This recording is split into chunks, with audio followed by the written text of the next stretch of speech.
Hello and welcome to Week Zero Power Rankings for Season 9 of the VDL-V Create. With me here, we have Miss Mag and Masuko. Say hi, Miss Mag. Hello, everybody.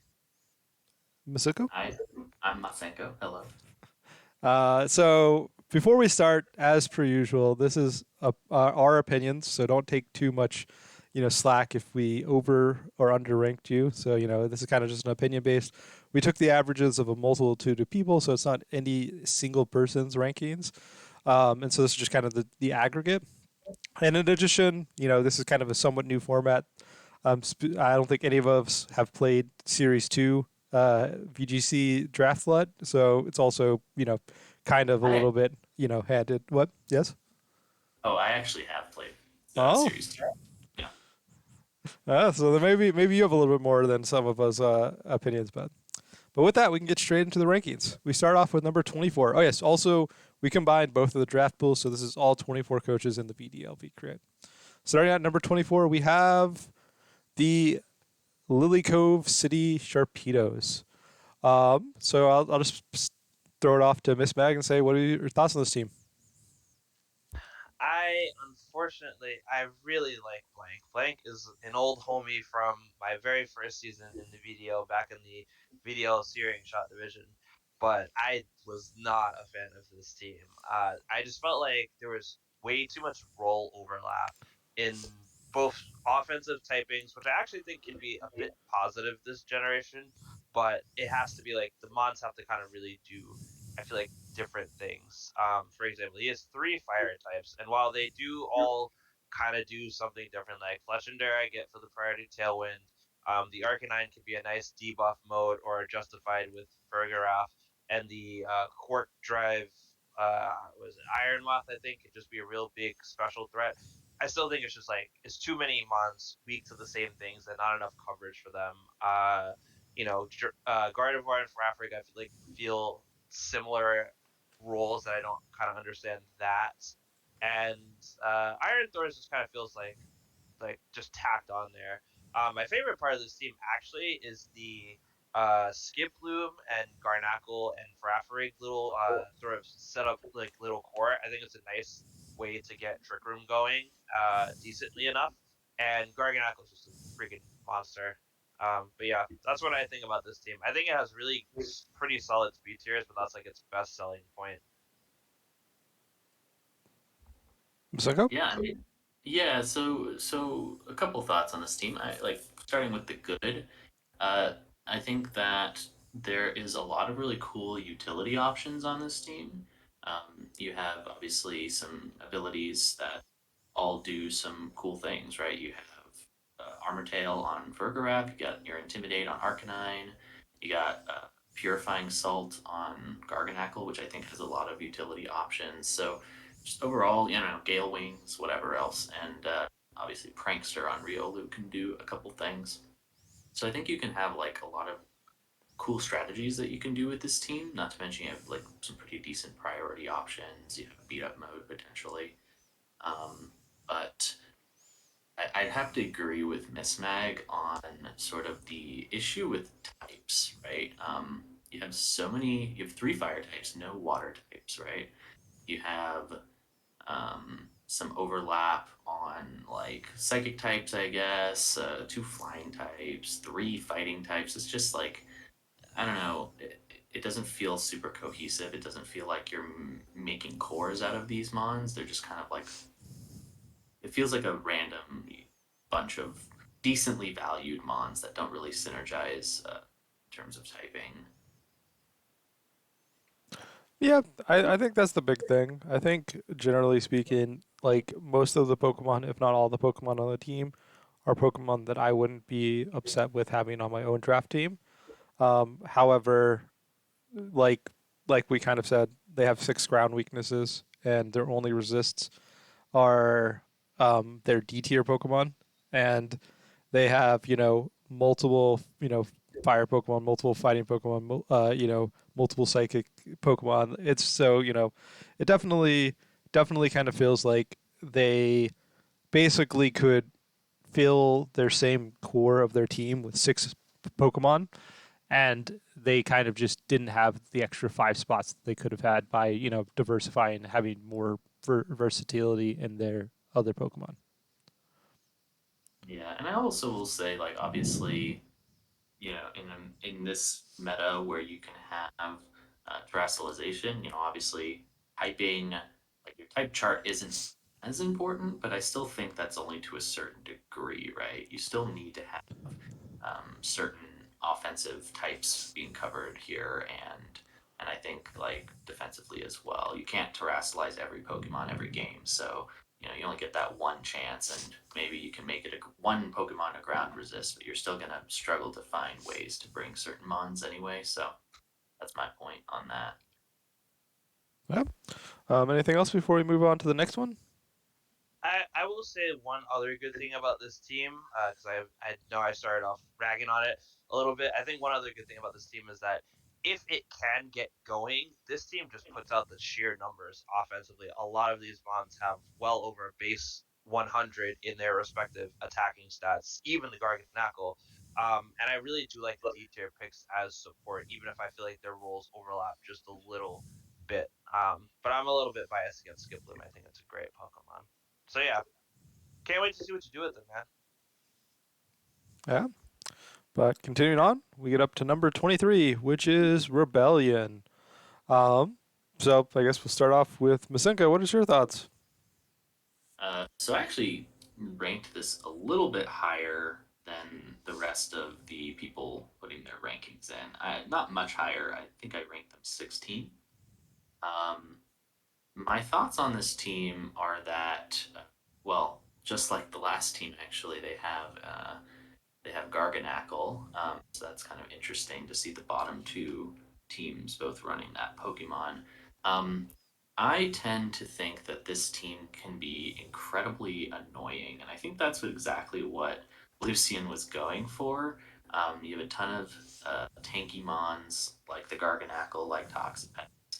Lug can be pretty tanky. You have some kind of sticky mons as well, like the Cyclizar, who you can do like Shed Tail with Regenerator to set up some stuff. You have Gothitelle who can trap you and make things kind of annoying. So, and of course, there's the classic Blissey, right? Um, so I just think there's a lot of bulk here and a lot of interesting sort of stally strategic options with the team. And I like that play style to some degree. If you'll notice, they also have like what at least three regenerator mons that I'm just seeing right off the bat. So, I think Lucian's just trying to be annoying with this team and might find more success than people realize because I think there's a lot of good options here. Not to mention, Gengar has like Perish Song and whatnot to combo with the Gothitelle. So um, I don't know. It's an interesting play style, but I'm curious to hear what everybody else thinks. So I'll go next. I think. See, I think they have some very good things on their team, and I think that they have a very good play. Kind of play style that could be associated with this. My issue is that they have too many Pokemon filling the exact same role.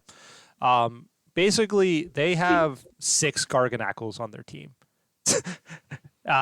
Because Garganackle's main job is to be hard to kill, slowly grind out advantage, and slowly kill your opponent's Pokemon as they can never kill it. And they have that with Blissey, Avalog, Alomola, and Toxapex. And that's kind of my issue with the team is that they Garganackle is just the best version of that in like all honesty. And so they kind of have, like I said, kind of like 4 or 5 other Pokemon that's kind of same goals to set this up. And then their entire rest of their team is basically just designed to make sure those setup strategies work and this Pokemon don't die by like Shed Tail, Rage Powder, Spore, Fake Out, Trick Room stuff. And so like my issue is that they're 100% focused on just not having these super hard to kill Pokemon not die, which can work on against many teams, but if your opponent 100% knows is coming, it makes it easier to deal with, and 2, some teams just can beat that, and since you don't have many backups, you kind of just get crushed, and so that's my issue with the team as a whole. Despite say like I think it's kind of back to the same as Blank's team, which is I feel like they could have their same exact core with 6 Pokemon, and they kind of wasted 5 additional picks making that core better rather than making their team more, um, you know, having more diversity. I'll pass it off to you, Miss Meg. Before I actually say something, can I ask you what you think those 6 mons are that core, and what those 5 wasted picks would be? I'm just curious, Well, honestly. so I think Toxapex, Blissey, Avalog, Alola Mola are all kind of similar to Garganackle. That's what I would say. So Okay. those additional 4 Pokemon, and then I think, yeah. So those are kind of the big four. And then also, Okay. I'm not a huge fan of Vespiquen, but that's besides the point. All right. I mean, that's fair. I just was curious because in a lot of ways, I found myself having a similar but really different reason than both of you for why I actually ranked this team fairly low. In my book, this team got dinged because its speed tiers are god awful. I'm sorry. Like you have really good top ends, but that gap between Blaze Taurus and Gothitelle is just begging to be exploited, like hugely. And your basics and your lower than Gothitelle mons are not traditional Scarf mons, and they're too slow to catch up with even some of the mons in the intervening base 65 to base 100 speed tier, which means if you do need to outspeed something, you're almost always going to have to scarf one of the 3 mons at the top. And I feel like that can make your prep and play a little bit linear into dealing with like faster tailwind offense teams. I think that was probably the biggest thing that dinged me about this team. The thing I love about this team is this is going to be a great example of how not to tunnel vision in draft. Because if I look at this team as an opponent, this team terrifies me to even think about the number of ways they can screw up what I'm trying to do, or how it's just going to outbulk and outheal everything that I have to do. But at the same time, Batista, you brought up a great point, is that 5 of these mons essentially fulfill the same role. So if you can find a game strategy around sort of whatever one of those mons that would be most effective into your team, I feel like you can squeak by Lucian. I think that is kind of going to be the test of his opponent's willpower when they have to prep against them every week. But I will say they don't make any villain arcs better than this one because this team's scary on paper, man. Yeah, I mean, so to address kind of the points, I mean, first and foremost, just to one of the main reasons that I'm lowering is I agree with this idea that there's a little bit too much density into this sort of stall bulk package, right? I also think there's like literally no rock resists on this team, which is kind of funny. But also, yeah, I mean, like for me, I'm okay with like a Limamola and Garganackle and like Gothitelle and I don't know. I could even throw Blissey on there as like a package. I really do think the Toxapex and Avalug are mostly unnecessary for this team. Um, but yeah, Yeah. Oh yeah. But like I said, for reference though, I'm expecting Rebellion to make playoffs with this team. Despite me not liking this team, thinking it's bad, I have no doubt that Rebellion's going to dominate with this team some number of matches and probably get in with the wild card. That's my prediction. Super early prediction. there's also no Wow. there's also no dragon resists on this team. Just like just noticed. Yeah. Yeah. That's a super ballsy week 0 prediction. Oh, I'm gonna come back to this video in like 8 weeks to see if you are right. we'll see. We'll see about that. But with that, we can go up to number 22, which is the Alola Raquinids. I'm gonna start off with, I guess, Miss Mag. You can start it up. See what are your thoughts on this team? Well, I helped KJ draft this team with just some input. How does this look? How does that look? So I had to evaluate my own bias when I was ranking this team objectively. I think I ranked it a little bit higher than most people. So here's the things I like about this team. I like a lot of these mons individually. I really like the Sableye Palafin I'm always getting this mon's name wrong. Farigiraf. I like that top row. I also think the Pachirisu is kind of really nice support for both Palafin and Farigiraf with just like I think it's Volt Absorb, Follow Me. That's for sure. And I also like the Ursaring and the Immense picks, and of course the Salt Stack. Where this team kind of falls apart a little bit is I do feel like Floatzel is a little unnecessary. And I do feel like Scovillain is also just a little bit under. I think they're both a little unnecessary on this team. Like I get that they're like weather abusers with the Sableye, but I feel like the Palafin just exerts so much pressure for both of them that you could find possibly a different fire or grass type. And since Floatzel is not really like a bulky water type, not really serving a different role than Palafin other than needing more setup. One turn of you need one turn to switch out versus like manually setting up rains since you don't have drizzle. Poltergeist is also okay on this team. I don't quite love it in conjunction with Sableye, but at least you have some nice weak armor proc stuff. And then Wigglytuff kind of just seems like a all encompassing filler D tier pick. Has some roles, but not really like the greatest Fairymon. So yeah, Masengo? Yeah. So my main criticisms of this team are mostly technical. I really like a lot of the utility options on this team. I mean, you have Sableye, right? I mean, that's just a utility mon in and of itself. I love the Follow Me. I love the Scovillain. Like all these mons are like cool, are doing cool things on the field.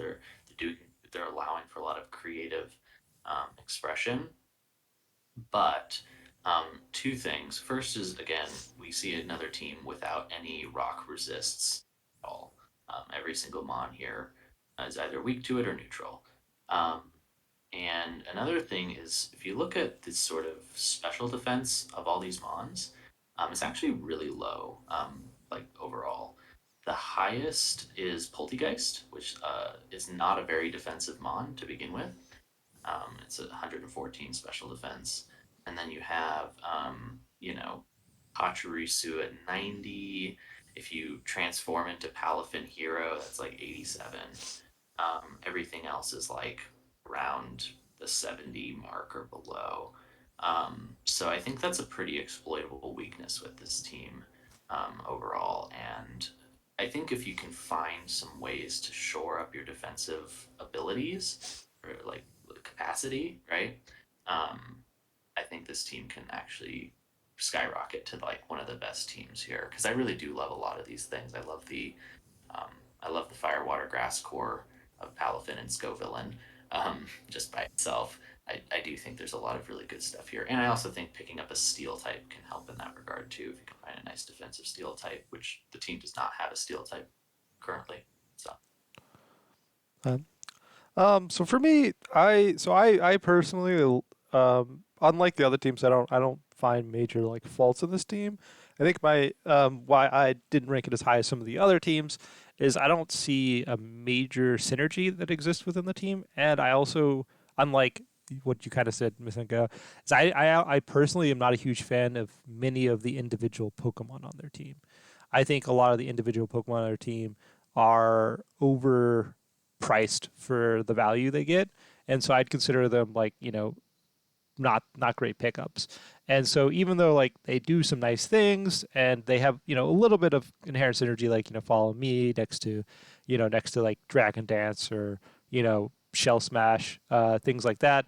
Like I definitely feel like there's not a major synergy that exists outside of just Sableye doing weather, and I don't think any of the Pokemon I am super like. This is a Pokemon that's really good for Tier 1. This is a really good Pokemon in Tier 2, and so on. So that's kind of where I'm at with the team. Any other thoughts before we move on? nope. I think it's funny that like the first three bottom ranked teams have either Garganacl or Salt Stack on them, and I personally think it's been one of the best Pokemon on those three teams. You know what I mean? Oh, So well, that you that's know, kind of that's kind of my issue with all of them. Is like those are a lot of those like that's the Pokemon I think is good value for the tier, and then a lot of the other ones I don't think are super great value for the tier. I just think it kind of speaks to just how like even coming into this new generation, how people's perspectives on like evaluating a draft is really gonna change. Because I actually really like this team that KJ built. Aside from my few criticisms, it has one of the better range of speed tiers we've seen so far. So where did you end up ranking this team? I'm curious. I think I put them at like maybe like 18. Because like with you two, I had to also discount some personal bias because I did make some of these suggestions or approve them. But I also just think like they're like literally if you change like three mons of this team and did get like a bulky steel type and or like another bulky ish kind of like fairy type, I bumped this team up like probably like almost 12 on my personal rankings Oh anyway. my. Well, but with that, we can go up to number 21, which is the Somerville Scissors. I guess let's throw it off to you, Masenko. What is your thoughts on this team? So this team is interesting to me. I mean, like, there's some interesting synergies here, uh, like Pikachu giving lightning for Pelipper and Scuda. Like, that's kind of a cool little mode, I suppose. Um, Overall, the like, I don't know. There's just a seeming lack of power on this team in a lot of ways. You have some Mons that are sharing Eviolite, like Toadstool and Pikachu. Um, it's just kind of hard to place my finger on exactly why I don't like this team so much. But I mean, you have two. I mean, you have a lot of redundant types as well, I guess, too. You have two normal types, two water types, two grass types, two flying types, two dark types, two electric types. So know, it just and like if you just look at the average sort of base stats across the board, you'll just see they're pretty mediocre. I don't know. I feel like you can get more value out of each of these tiers and find better synergies for some of these mons. I do like the Rabska plus King Gambit. Like a little trick room mode there is pretty good. Plus the Belly Bolt, sure. But I don't know. It just feels very underwhelming. I think is the right word. Miss Beck? Okay, yes, this team. Uh, I want to like this team. I thought the rain core, like the little rain core idea was very cool, but I think the finished product of this team made me think this is the worst King Gambit team I have ever seen, and I'm gonna tell you why. The main problem I have with this team is King Gambit is an awesome Pokemon, and I get that this team wasn't necessarily. I mean, I don't know if he was just building like Rain King Gambit, like we've seen Pelipper and King Gambit in standard VGC, but the pieces that he chose to support it share so many natural weaknesses with the original typing of King Gambit that even the rain's not enough to mitigate the fact that he has multiple mons weak to fighting and ground, which means you are basically forced to Terra like one of those mons a little bit more predictably every game or not bring them, and I think that's kind of a weak point in this particular draft. I agree with that. That being said, though, I do like the combination of King Gambit plus Iron Jugulis plus Pelipper because of the rain boosted souped up hurricanes, as well as the double snarl debuffing capabilities from the two Dark Mons. Also, a big fan of Belly Bolt. I think it's a great mon. And Barraskewda is also good at not only just being, you know, lightning fast and under rain, but also Propeller Tail to ignore those teams that do have redirection. Even though it lost Flip Turn and I personally think it's seen better days. I think it fits fine on this team. But the other seven mons, like I'm afraid and maybe excluding Rapska, just like some trick room stuff. But like Pikachu, Sawsbeck, Colossal, and Greedent, I'll give Toad School a pass because like it's redirection. But like those bottom four, like I don't really understand why they're there, other than maybe just fulfilling a type core and fake out. So yeah. So for me, there there's definitely some stuff that is reasonable on the team. I think Iron Jugulis is a very good tier two Pokemon. Especially, it gets Tailwind. It gets with whatever it's called with its ability. If you give it the boost energy, it's very clean Tailwind setup to get that. I'm not a huge fan of Barraskewda as a partner to Rain Mode, honestly. But it's not the worst. I see like why Colossal's here. I'm assuming it's mainly they're going to be there for like Terra Water. You surf with the Pelipper, activate Steam Engine, and then do some shenanigans with it. Um, you know, uh, or something to that extent. But yeah, like I kind of agree with you. Like I just don't feel like this team is particularly powerful to me. I feel like um, or like a lot of the power kind of overlaps to a certain extent.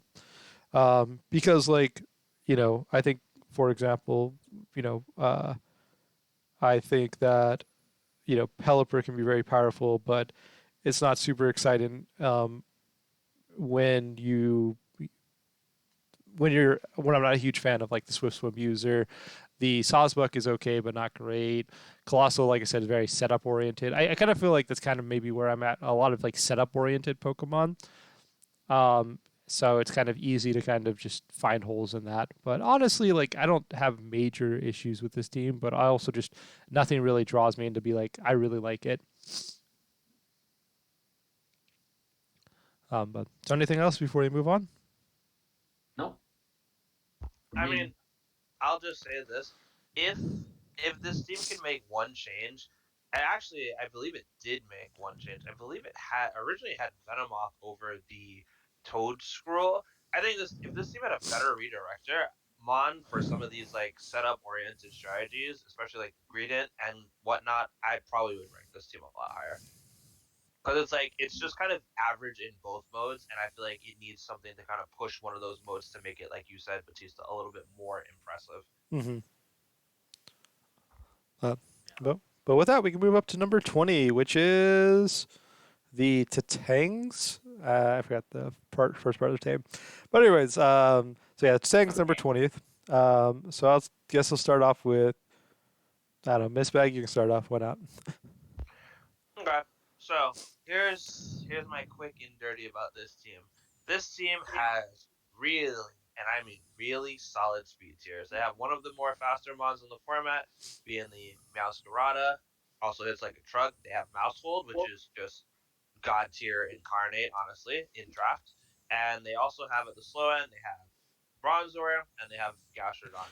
I think those are great picks. They also somehow managed to get Annihilate, which I think, and Espathra, which I think is crazy. However, it's the picks in the middle that don't really sell me on this team.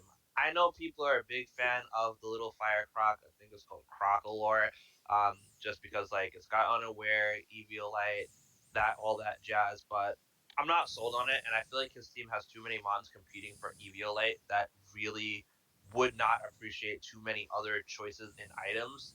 The Toxtricity, I'll give it a pass because there's like some good synergy with like Boom Burst and Terra Ghost, or just straight up running it next to Annihilate. And Mousehold can support so many of these other things in the setting up that like sometimes many of your other mons don't really make too much difference.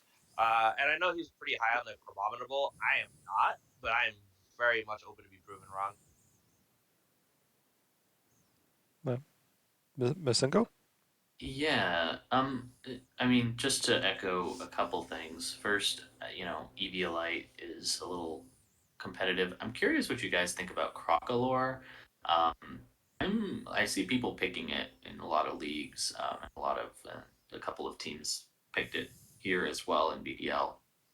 I'm not like a huge fan of it, but I suppose if you're looking for a fire type, it kind of does okay, I suppose. So I'm not sure. I'm curious to hear what you guys think, but um, and 90 base special attack isn't too shabby, I guess, and you are getting some value out of it. But at the end of the day, this team has some really cool kind of heavy options like the Annihilate and the Meowscarada and the Mousehold. Like the A tier picks are all very, very strong, but I also think there's a lack of sort of soft synergy between them. Like Mousehold, you can do a lot of burst damage with it. I think you can beat up Annihilate, which is fine.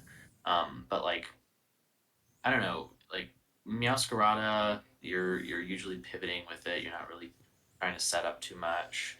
Annihilate, you can do some like bulk up strats. A lot of there's some like key fairy weaknesses here. Like Annihilate and Meowscarada are both weak to fairy, and you can just Dazzling Gleam, and get around the mouse hold. Uh, Follow me. I don't know. It just it feels like there's a lot you could do with those three mons, and the rest of the team didn't really like.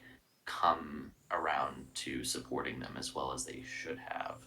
And another thing that's really important about this team that I think is worth mentioning is if you look at its defensive stats, like just across the board, the defense and the special defense, there's only one Mon on this team who has any stat above 100, and that's Docspun's defensive stat, 115. Everything else is under 100. Like, it's very weak defensively. A lot of these Mons will get blown up, um, and I think that is going to be a pretty big issue for this team overall. So, Well, yeah. Going off of Masenko, that's pretty much what I was going to say, which is my complaints are the team is quite frail. The In addition to that, they have quite a few Pokemon that have 4 times weaknesses. And I'm not a huge fan of pretty much any of their low tier Pokemon. And, like some of them, I'm okay with in general, but I don't particularly like them on this team composition.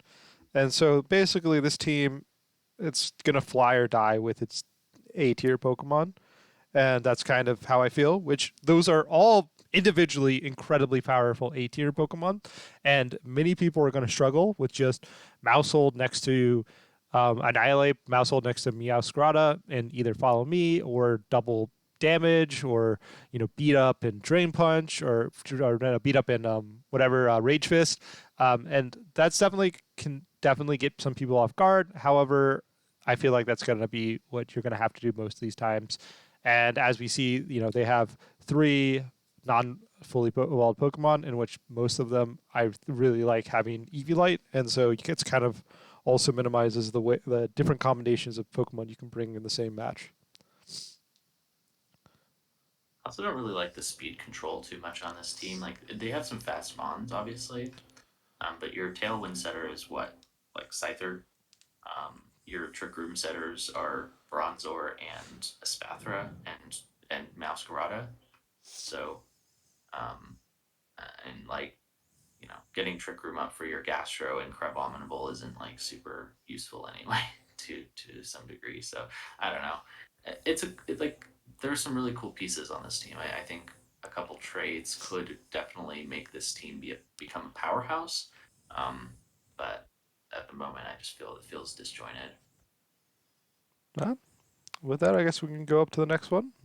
Going to number 19, we have the Alchemies, the Athens Alchemies. I guess I'll just throw it off to Masenko. What are your thoughts on this team? Uh, just give me a second to pull up my notes on them. The alchemies are overall kind of below average in my mind. I think I ranked them pretty low. Yeah, they were my least ranked team. Um, so for starters, I kind of like they have some interest. So let's start with the good part of this team. They have a really cool sand core here with Hippowdon, um, Lycanroc, and Earthworm. I think that's pretty good. Um, you can kind of do like Earthquake spam on this team as well with the Hippowdon, next to like Hydreigon and Rotom and Vivillon, and you know those are doing pretty okay. Um, but I just feel like again, there's other than that, like you kind of are relying on your Hippowdon here to do stuff. You're kind of relying a lot on your Skeletor, just like a high-powered Mon. But you don't really have like a Trick Room setter other than Espathra on this team, and Espathra in my mind is just really not a very good Trick Room setter. Like you really don't want to ever be playing Espathra as a sort of strictly supportive Mon who wants to survive long enough to set Trick Room or stop Trick Room, right? Um, so it just feels like, and overall, I actually think this team has like some pretty high value Mons. I just don't think they synergize well enough, and I don't think like they play to a win condition well enough, right? That's kind of where I'm at with it. I'd love to hear your guys' thoughts. Miss Mac? All right, so for me, this is kind of I rank this team very similar to how I rank the Araquanids. I also do know this coach Jackie pretty well. I did not help her draft, but knowing how she's drafted in other leagues, like I'm not terribly surprised that she put together this kind of squad. So I'm also gonna start out with the good. The good thing is, like Vasenko said, she got a lot of very, I would say, high value picks for the tier that they're in. The top row alone is actually quite terrifying. With the Skeledurge, the Hydreigon, and the Rotomo, and then she picks up the nice little Sandcore and Pavilion, who I think is a very good redirection plus friend guard Mon. And I also really like, I do really like Espathra, and I even like Alomomolas on this team in particular because it adds a lot of it adds a lot of like pseudo bulk to this team because like yeah, it's not gonna really be doing any damage, but the fact that like it has this really big HP stat and can click like Pain Split, Wish, and Heal Pulse. I believe it gets all three of those moves.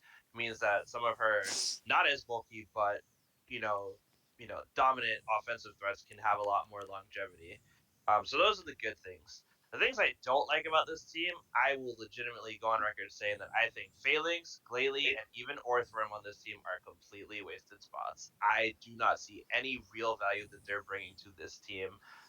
Phalanx, is really kind of more so to either deter, intimidate, or drafted with, I would say more than decent redirection to set up no retreat, and like I really wouldn't bring intimidate versus this team in particular at all. And yeah, you have the synergy with the pavilion to set up no retreat, but like I mean, Rage Powder is quite easy to play, a lot more easy to play around than it has been in the past. So I don't think that will hold too much water. I genuinely don't understand Glalie role in this team other than just being a fairly decent D tier, and I guess offering some inner focus, potentially Scarf speed control with Icy Wind, but then like there's Clear Amulets and Defiant, kind of going to town there, and then Orthworm is kind of the same. There aren't like you already have like three ground immunities, so I can't really see you picking that up for anything maybe than just like bulky steel type iron defense body press mon, which I feel like on this team Hippo does better because it has slack off. But outside of that, I think the team, like those three spots, I think this team is actually pretty good. I believe I ranked it like around 16. Um, Going to me, I think I agree exactly with you, Miss Meg. I'm not a huge fan of those three Pokemon specifically. And I think that's kind of where the big weakness of the team is. I think the sand mode is solid, but I don't think it's like an amazing combination in general. I um, I think Skeledirge and Hydreigon are both fairly powerful Pokemon. Um, and I think they're both very powerful. I think Rotom can be pretty relevant, especially you can do like Disc stuff with Hippowdon. Um, and then like kind of like you said, you get pretty clean earthquakes, but you only really have one earthquake mon, which is kind of one of the issues. But like I said, I think the big thing is just there's no Pokemon that I think is like in particularly a Pokemon I think is really like amazing. It's not like any of like what I consider like top 10 Pokemon in this draft. And then on top of that, like the synergy I don't think is like super like game winning. And then there's a couple of Pokemon I don't really like, and I think that's kind of the idea. There's no like major errors with the team. There's nothing like I would point out and be like I hate this team because of this. I think this team is basically from this point on, I think we have all good teams left, and we're kind of at the spot where now it's kind of nitpicking certain things. And the first thing I did in nitpicking was when a team has one or two Pokemon that I just don't think is good on the team. That's where I started taking points off. Mhm. Just one more point. I'd also like to point out this is going to be one of the themes of why I rank teams pretty low. Is again, this is another team with really low special defense across the board. Um, like defensive stats for me are kind of important at times. Like obviously you can put together a team that's very aggressive and leverages speed and offense more so than their defenses. But like you're in a draft league, right? So in my view, you should have at least some degree of defensive options for your team when those arise, because that it's a viable strategy. It might not be the most popular strategy. It might be less viable than a more offensive strategy, but there will be opportunities where you want to leverage your defensiveness more so than being fully offensive. And this team just doesn't not do well against special attacks. The only Pokemon notable on this team with a high special defense is the Rodom. Everything else just kind of dies to it. Um, and another thing that I just want to mention is like, also don't think that this team has a lot of utility actually, um, that I'm noticing, right? Like you get, Will-O-Wisp, Rodom for some damage control. You get some immunities on the team. You have Rage Powder. You have Sleep Powder with the Vivian. But a lot of that utility is coming from Vivian, right? And that's not an incredibly powerful support mon, right? It's good, right? You put a focus sash on it, um, can live for maybe 2 turns with it. But if the predominant sort of disruption and utility support of your team is in that Vivian, I think there's some issues there. Yeah, seems fair. Anything else before we move on? Yes, actually, I have one more thing to say, and it's actually kind of funny because Masenko made some great points, and my last point was actually going to be that I think this team would go super far if it had prankster screens because I didn't even look at it stat wise, and I just know kind of instinctively that most of these mons have like an exploitable defensive stat. Like Lycanroc's pretty freaking frail. Rodom, while having really big base defensive stats, is offset by its extraordinarily lower HP, and then a low Momola is basically the inverse of that, where it has a huge ACB stat, but its defenses are actually completely garbage in most cases. So I would love to see I think the perfect Pokemon out of this team is like Morgrim, and it just so happens to be undrafted in the V division, in the Violet division. I should know because Yeah, I drafted it for a scraps draft. Spoilers, but I would like to see like prankster screens on this team. I think there needs to be that utility piece to kind of pull the team together. I completely agree. Oh yeah, no, no. If they replace like Earthworm for Morgrim, their team would be significantly better. Probably, yeah, I agree. I like trading the Espathra for more. Unlike you guys, I actually kind of like the Earthworm for this team. For several reasons. I think y'all are valuing it a little bit, especially since it not only gets Earth Eater but also Sandvale on a Sandstorms team. So, but I don't know. Just that's just me. Uh, well, we can move on. Go up to number 18, which is the Trash Town Thieves. So I guess I'll start it off. So looking at this team, the first thing that I'm sure everyone sees is the top two Pokemon, which is Goldango and Murkrow.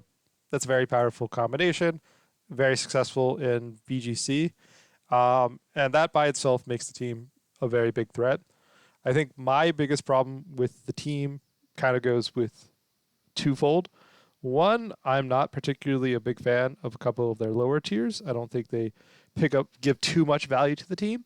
And two, I there's like a couple of like dissynergistic pieces or Pokemon that I think are like not particularly good outside of being in very synergistic.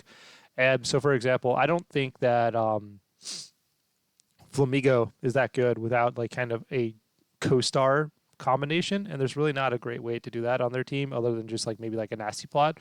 I think that Titan can be powerful, but it's mainly powerful in Hell, and I don't think that Slowking being your only Hell setter is the best way to do it. I don't think Squawkability is a great Pokemon in general. I'm not a huge fan of their double electric, and the double electric being weak to ground in addition to the Goldango and the Camerupt. However, like I said, Goldango, Murkrow by itself makes the team very powerful. They have a very solid Trick Room mode with Slowking and Camerupt. However, those dyssynergies is one of the reasons why they're in the bottom half rather than the top half, in my opinion.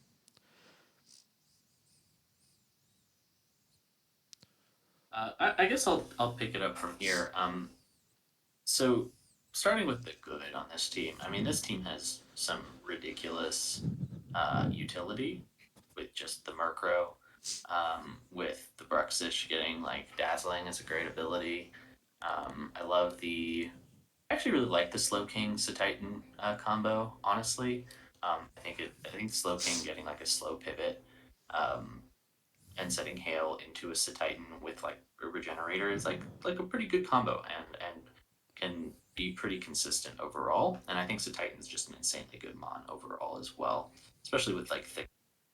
You don't have to always run it the slush rush. or you can even run it with sheer force. Just three great abilities, great mon overall, and I'm surprised I'm not seeing it as more often than I am. But here's where the issues come again, and I hate to keep being the guy to point this out. Offensively, this team is terrible as well. Um, they don't have any mon with more than 100 defense, like at all. They also don't have any mon except for Slowking with more than 100 special defense. So yeah, I mean, take for that what you will. I think if you can get speed control against this team, which again is not very easy, they have Murkrow with Tailwind, Quash, Taunt to stop Trick Room, stuff like that. An anti-priority as well with the Bruxish. Um, you know, if you can get to hit this team first, though, kind of goes down. Right, Goldango is not a very defensive mon overall, and you know, I don't know. That's just where I. That's just kind of where I stand with it, and I kind of agree with Batista. Like, there's some demons here that I'm like a little on, like the squawkability, squawkabilly, not squawkability, um, and Flamigo. Yeah, I actually think the Flamigo is like pretty anti-synergy in a lot of ways as well. Like, you don't have synergy for it, but even when you do have synergy for it, like if you have a Golden Crow combo, you're gonna be wanting to like haze as well. Um, so like I don't know, feels a little redundant or just like kind of a weird piece of the team that you don't really need. Huh, I guess that wheels it over to me. So I'll keep it a buck. If it literally wasn't for Murkrow and Goldango, this would have been my like 24. Like, I'm not even kidding. Like, I actually would have put this in Trash Town if it wasn't for those two mons. However, I am forced to rank it higher than that and respect it more because that combo is insanely impressive. But I'm gonna tell you the things that I really like about this team before I continue to trash on the Trash Town Thiebles. So I like Murkrow. I like Goldango. I actually really like Brambleghast on this team, and I like that core because Murkrow's Tailwind synergizes with a fast spread move on the special side from Make It Rain Goldango, or a +1 Windrider boosted physically offensive Brambleghast. And I think those are both really good things because Ghost is already a really damn good offensive typing, and their secondary typings can still hit the things that ghost typing is either resistant or immune to. So I think those three mods by themselves are great. Uh, that is probably the extent of really what I like about this team. Now I'm going to get into some things that I don't like. I will say that I don't understand why this team needs double electric types. I really don't understand why this team needs three Tailwind setters. But more importantly, why Bruxish and Slowking on the same team? I get that they serve different roles, and I actually think Bruxish is a little bit more viable here with the anti-priority. And like, yeah, Slowking is good for Trick Room, but it's too much role mapping, like role overlapping. Like, Squawk ability is, in my opinion, just was a low tier pick when like you have one of the best tailwind setters in the entire format. And I completely agree with the comment about the Flamigo anti synergy. Like, you don't even need it for Scrappy because you have two really strong ghost types, so it's not like you really need fighting moves to hit ghost mons. Like, no one's gonna really want to bring ghost types against freaking Goldango in the first place. And the fact that there's not really a lot of ground resist for the double electric, and there's not even like a plus minus core there. It's just like outside of like four mons, I will even let Titan in there. Titan is just all right as a general bulky high HP mon that this team kind of really struggles to have otherwise. But yeah, it is too much anti synergy for me to rank this team really any higher than like 15. And that's really only because I believe that Goldango, Murkrow, Bruxish, Brambleghast, Titan, and either like Dedenne or Slowking could reasonably come every week and he could pick up some good wins. Um, with that, I guess we can go up to number 17, which is the Stuffles. So I guess I'll pass it off to Miss Mag. You can talk first. What is your thoughts on the team?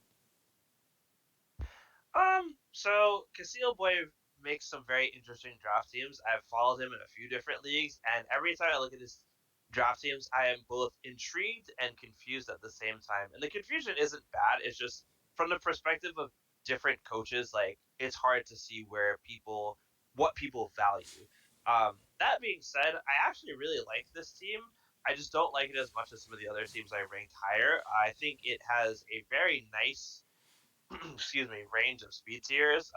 Picking up Iron Bundle as one of the fastest ones in the format, and then the Bronzong as one of the better Trick Room setters and slower mons in the format, I think was really nice. I like the little mini Perish Trap core with the Wigglytuff and the Gothorita.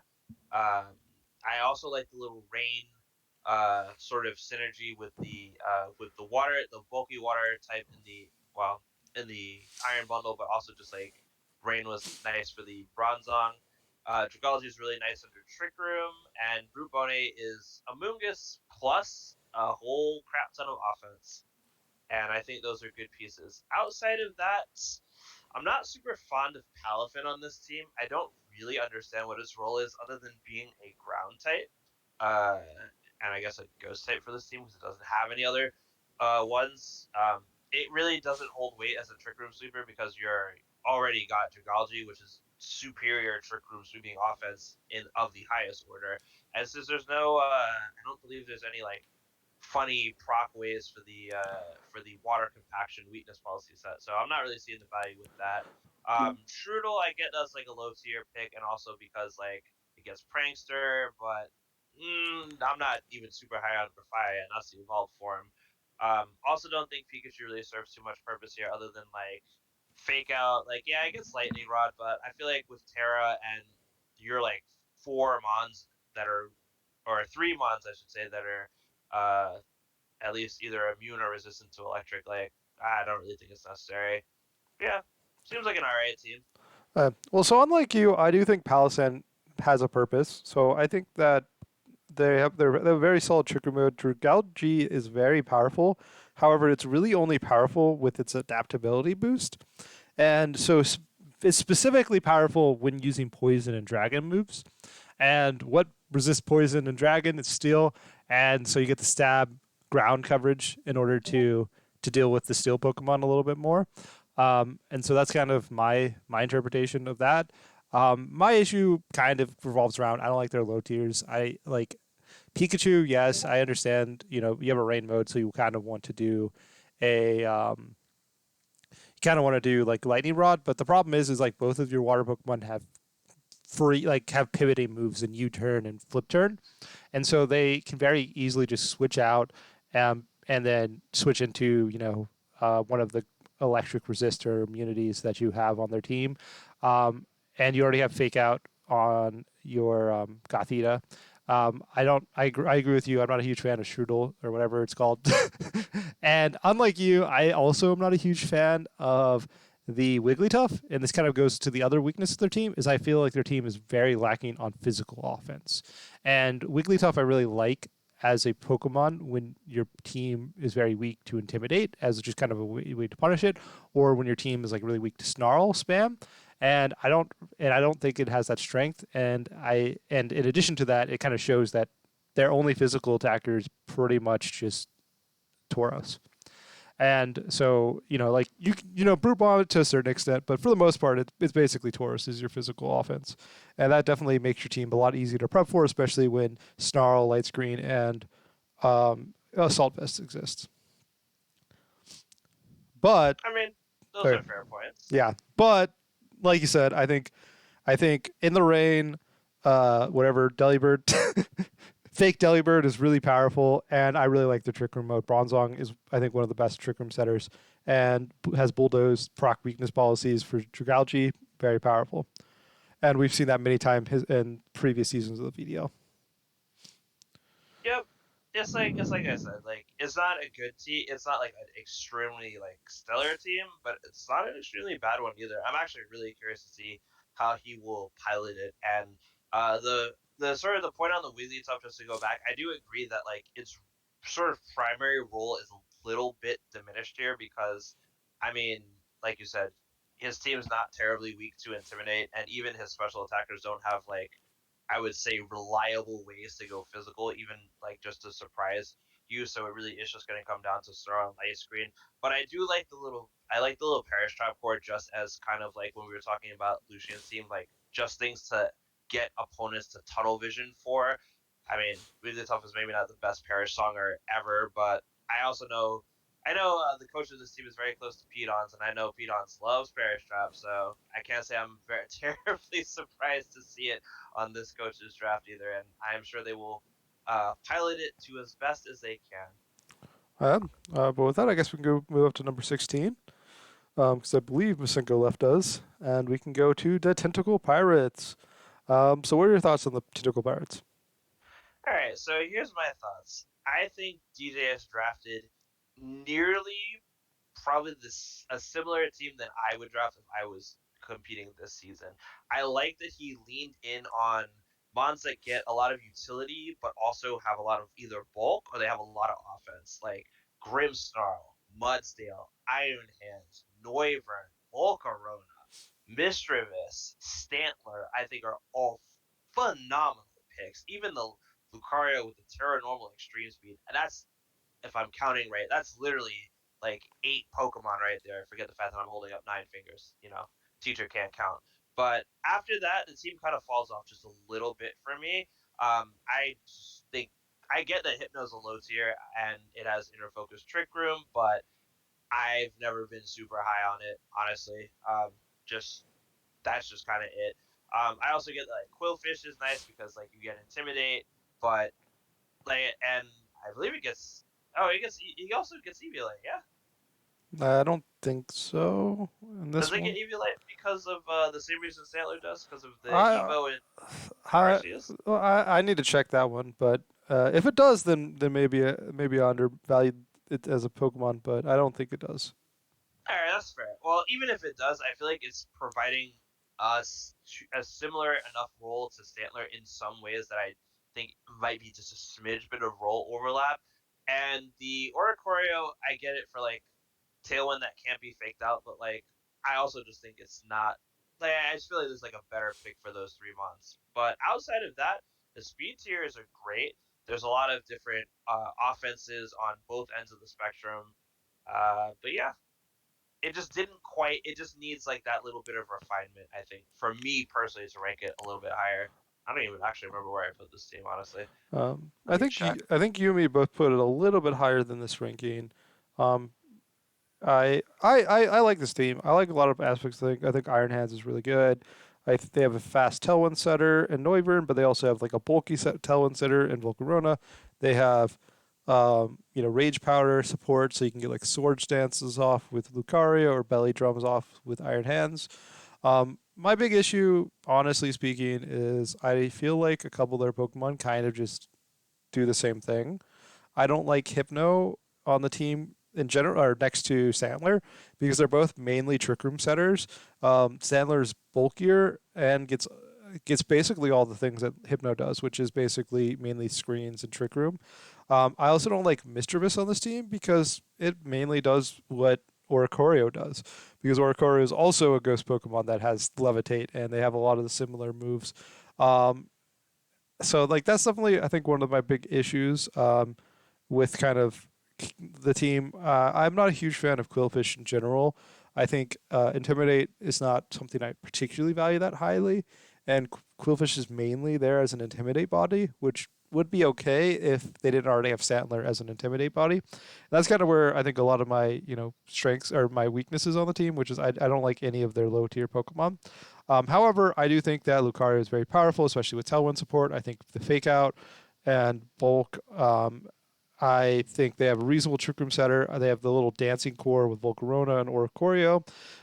So I definitely like a lot of parts of their team. That's why I think I put it a little higher than this on my personal rankings. However, just I think like I said, most of my points are off. Just I feel like there's a couple of changes or so their last couple of picks in draft I think weren't particularly great for their team. Any other thoughts for you before we move on? So, fun fact: we actually ranked this team at the same value. We both put it at 14. Yep. which is really funny because like we're kind of coming to two different ways in which we think this team can be changed. So I'll just kind of rebut the Oricario Mischievous point. Is I think Mischievous is a little bit more valuable on this team than the Dancer Strategy with Oricario, and I'm going to tell you why. Because Yes, they are effectively both ghosts with levitate, except obviously Oricorio gets an extra stab and weaknesses that come with that extra stab, whereas Mr. just gets the ability for free. But of course, Oricorio gets Dancer synergy. But I think the bulky ghost type kind of really goes along with like a lot of what this team has to do, like slowing the game down with like Will-O-Wisps, Pain Splits, and just getting good chip damage in Nightshade. I think is a little bit more valuable than like the Oricorio, which outside of the Dancer synergy is just basically a third Tailwind setter, which I do not think this team in particularly needs. I am okay with accepting that. It's not necessarily I don't like Mischievous. It's I don't like Mischievous and Oricorio on the same team specifically. Yeah, we can handshake on that Yeah, one yeah, for we could. sure. I think it's fine to replace Oricorio instead of Mischievous, but I think the downside is that they both exist on the same team, and I don't think they both should necessarily on this one. But like I said, Mm-hmm. I like this team. Like again, we both ranked it a little higher than this. I think I consider this right as an even the like kind of a middle tier team, which is has good Pokemon, good clear game plan. However, there's nothing that I feel like makes me 100% say, I can't deal with this, other than maybe just Grimstarl being its annoying self. Yep, and that'll never change probably. Yeah. Anything else before we move on? Nah, that's pretty good. So moving up, we have number 15, which is me. I guess since it's me, you can start off. What are your thoughts on my team? Well, I'll tell you the things that I really love about your team. You drafted Flutterman. I love Flutterman. I think Flutterman is great. I also think your speed tiers are exceptionally well. The only thing I wish your team had on was like maybe like one Pokemon in that like that typical TR base 30 under sort of sweet spot. But given that your fast end is so fast, I think the 150-50 range is more than reasonable for what you could achieve. I also I generally just like some of these Pokemon just in general sense. I think that they're roles are very well fitting for this team. Like Flutterman is absolutely shit defensively, and you drafted a very strong Intimidate Mon to go with that. You drafted some very bulky physically defensive Mons, so people can't just leverage um, bringing physically heavy, physically offensive Mons into your team because yeah, they might beat Flutterman, but do they beat the other like really bulky physically defensive threats? I think Bruxish was a steal pick for this team because it protects Fluttermane from priority, which is one of the more common ways I know in regular VGC to KO it. And I also, while not personally being super high on Electrode, I see the value it has on this team as just like basically putting a challenge to your opponents is like either you outspeed me or you don't. And I think having the fastest one on the format that you can easily scarf to, you know, get the jump on booster energy mons and the like is very important. The things that I don't like about this team, I just there's like two mons in this team I really think could be maybe better put to use. But I know you'll explain more about your sort of thematic views on this team when it's your turn. I just don't really love Oricorio here when I feel like it's not really doing too much better than Electrode and Star After can do by them individually by themselves. And I'm not the biggest proponent of Houndoom, even though I think it's a cool mon. It always just seemed kind of mid to me personally. But yeah, tell us about your team. So yeah. So I guess I'll anyone who doesn't know. I guess so. My theme was that Pokemon that existed that weren't in Sword and Shield. So all these Pokemon are basically Pokemon from Gen 7 or earlier. The only exception being the Paradox Mons, which I allowed, but they had to be their Pokemon they're based around had to be a Pokemon that were not in Sword and Shield. In this situation, specifically Donphan and Mischievous. Um, so I had some amount of restrictions associated with the Pokemon I drafted. I 100% agree. I think Oricorio is terrible and useless on my team. However, there is no better tier 3 with my restriction that is left. So thus I have it. It's it yeah. There's not much to it. I I like disagree with you too a little bit. I think Houndoom is pretty good. I think it's pretty fast. It has very solid special attack, especially so you can get some nice reasonably fast overheats off. It gets Snarl. and a pretty good special defense. And so if you're in front of special defense mons, snarl spamming just does good damage while making it kind of hard to kill. And then like I said, I like Electrode. I consider it kind of as like a prankster mon, given the fact that it's just the fastest Pokemon. It's like it's a bad prankster mon, the fact that you have to invest speed into it to get its prankster, air quotes. But it has some very good support moves. But I agree. I think my team maybe would have been a little better if I had a slower Pokemon. A Pokemon I considered it may have been worth it would have been Camerupt over Houndoom, which give me I think a 35 base speed Pokemon, make my Trick Room mode a little bit more effective, um, um, and then just that kind of Pokemon. However, kind of I guess not known to anyone, Houndoom is one of two fire Pokemon that was legal for me to draft based on my restriction, and the Camerupt is the exact only other option. But yeah, but I don't know. Like I said, I like my team. I think my team's weakness is I think I could use a little bit more bulk. I have maybe one too many Frelmons for my personal taste. I think I would have liked one more like nice bulky Pokemon. Um, However, I do like a lot of very fast offensive Mons that have a diversity of different coverage moves with the Intimidate, fast Tailwind, fast Thunder Wave support, while being able to set a Trick Room and have a fairly good Trick Room sweeper in Hariyama. But anyways, that's just my thought on my team. Any thoughts before I move on?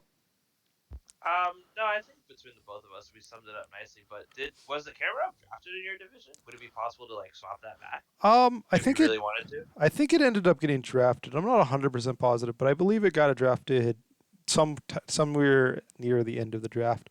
Um, but yes, but I the other thing with it is there was also the only other dark Pokemon that I could have drafted was Honchkrow as well. So it also kind of fills the dark role because there weren't many dark options either. Yeah, that's fair. So that's kind of the idea with it. But yeah, so, it's one of those. It's what happens when you get restrictions on your draft. But I think I'm pretty happy with my tier. I think it's probably a little bit inflated. We had one person rank it really high, for reference, not myself. Yeah, And so I think I'm probably a little bit closer to like the 17 mark yeah. personally. I think like if you, assuming they were undrafted, if you had like Honchkrow and Camera up over Oricorio, Pom Pom, and Houndoom, I'd probably easily put this in like top five. Well, maybe I Like can do that. even for what it does just to your speed tiers alone, I would instantly put that in top five. But yeah, Yeah, see if you can do that. sounds good. Well, with that, we can move up to number 14, which is the Somerville Scraggies. I'll let you start off and see what you think. So I have to say, I love Tyler. Tyler's the coach of this team. I was actually the person that ranked this team the lowest, and I'm going to tell you the reason why. I His speed tiers just they make me cry. That gap between the Persian, which is not a really terribly bulky mon in the general sense, and the Heracross just made me so sad because there's just so much room for again sort of exploitation. And I think in this generation where like we have terrestrialization where we can freely kind of get rid of type weaknesses. I feel like that means the other elements of your draft like role mapping, making sure too many mons are not filling the same role, and speed tiers and speed control in general kind of takes center stage. Um, 115 is great on the fast end, but the that big gap just kind of dinged the team for me in a lot of ways. But the things I really love about this team, the man has drafted some threats. Eviolite Bisharp is absolutely disgusting. And then you have the Dragonite and the Skeledirge and the Electros on the floor. Just the top six right there, with the Clefty as well, is just they're just horrifying offensively and as far as Clefty is concerned, support wise. And then we go down to the bottom, and it's a little bit of the same mix. It's like Clodsire and Persian, great on support and pivots and all that. Arboliva, Heracross, and Slowking, great on offense. So like I like the team as a concept. It's just those speed tiers make me a little bit iffy, but he does have decent decent speed control options in the Prankster Thunderwave, the Inner Focus Tailwind, and I believe and Slowbro gets Trick Room. It's just I worry he'll struggle a little bit with getting those options going outside of using Fake Out for disruption. So for me, I personally really like the team. It reminds me very much of a team I have in another league. I think it ends up having what, three or four of the same Pokemon. And so I definitely like the. I think bulky strategy is very good in this generation in general, and I think they have a fairly good bulky team in that aspect. So like one of the benefits of a bulky team is that the surprises of who's going to Terra in a given turn is less, detrimental because any given turn doesn't matter as much if you're going to have longer games. And with one of the best screen setters with Klefki, I think that kind of definitely helps with that as an option. I agree, however, yes, the speed tier is really bad. It's definitely one of the weakest part of their team. However, despite having pretty bad speed tiering, they do have two of the better Pokemon in their tier with priority coverage in Dragonite and Bisharp with Sucker Punch and his extreme speeds, and I definitely think that helps a little bit with that. And in addition, they do have very good Trick Room Setter and Slowbro. Um, and like overall, I think they have some very good, powerful Pokemon, that I like. But I think there's a team when I first saw it, I'm like, I really, really like it, but I ended up not ranking it as high just because, even though I really like it and there's a lot of good mons, like, as we said, speed tier is a little bit lacking, and some of the more powerful Pokemon on their team have major weaknesses. Either one of their two sides aren't defensive sides aren't great, or they have a four times weakness. Anything else before we move on? Honestly, I think the thing that will excite me the most is how Tyler, who is, well known for having real spicy tucks, I think it'll be curious to see how he plays this team because despite the speed tiers being, I think, the worst part about this team from my perspective, the fact is with a bulky team that is able to live hits and dish out is that you don't always need speed. So I'm curious to see how his opponents may evaluate doing speed calcs against this team. Like I could easily see him running, for example, no speed, just full on bulk Bisharp, like just sit there on the field and just kind of be a pain in the neck, honestly. So yeah, good stuff, Tyler, man. So with this, we can move up to number 13, which is the MK Mimikyus, right outside of the top half. So what are your thoughts on the team? I was a very big fan of this team. I believe I ranked this. This is in my top 10 actually. I think y'all should draft a fantastic team. The speed tiers are nice and clean, and just the individual mons. I think like Great Tusk, King Gambit, Kilowattrel, Oranguru, Azumarill right there. Those five alone is crazy to me because that's a fast mode, that's a slow mode, and then there's flexibility because yes, you can run Azu and King Gambit under Tailwind. Like the only detriment to that mode in particular is that that's basically a lot of physical offense. Although the Kilowattrel can hit you on the special side, but how he's kind of shored that up, he picks up the Gengar. He picks up the little salt stack just for some extra like utility and chip damage. He picks up Zoroark, which I actually was originally not super keen with on this team, but then I realized like the things that it can sort of illusion itself as are so dangerous in their own right that like just one kind of miscalculation on that bluff actually might be enough to swing a good amount of momentum. He's got the Lurantis, which is also nice because unfortunately it lost superpower, so it's pretty much relegated to being a special sweeper now with Leaf Storm. But contrary Leaf Storm, still be picking up games.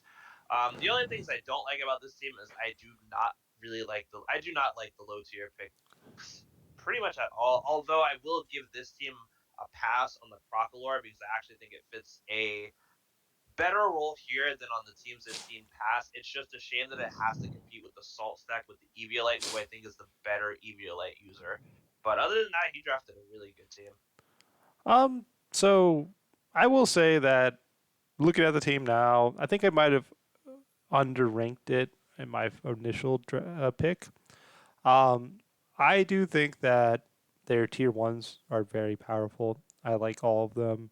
Obviously, they're all physical, so it's a little bit weak to the physical side in that aspect. However, unlike some possible physical teams, they are very good into intimidate because they have Defiant on their whatever King Gambit. They have the Contrary on the and competitive on their two other mons. So they have three ways that get stat boosts if someone brings intimidate against you, despite their team being pretty fairly physical.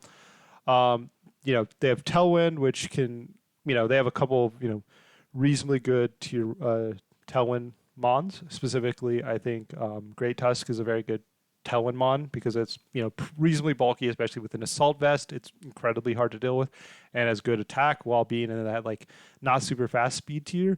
I personally, I think Squawk ability not super exciting pickup, especially since they already have Tailwind, which is one of its biggest strength, and so I'm not a huge fan of that. I'm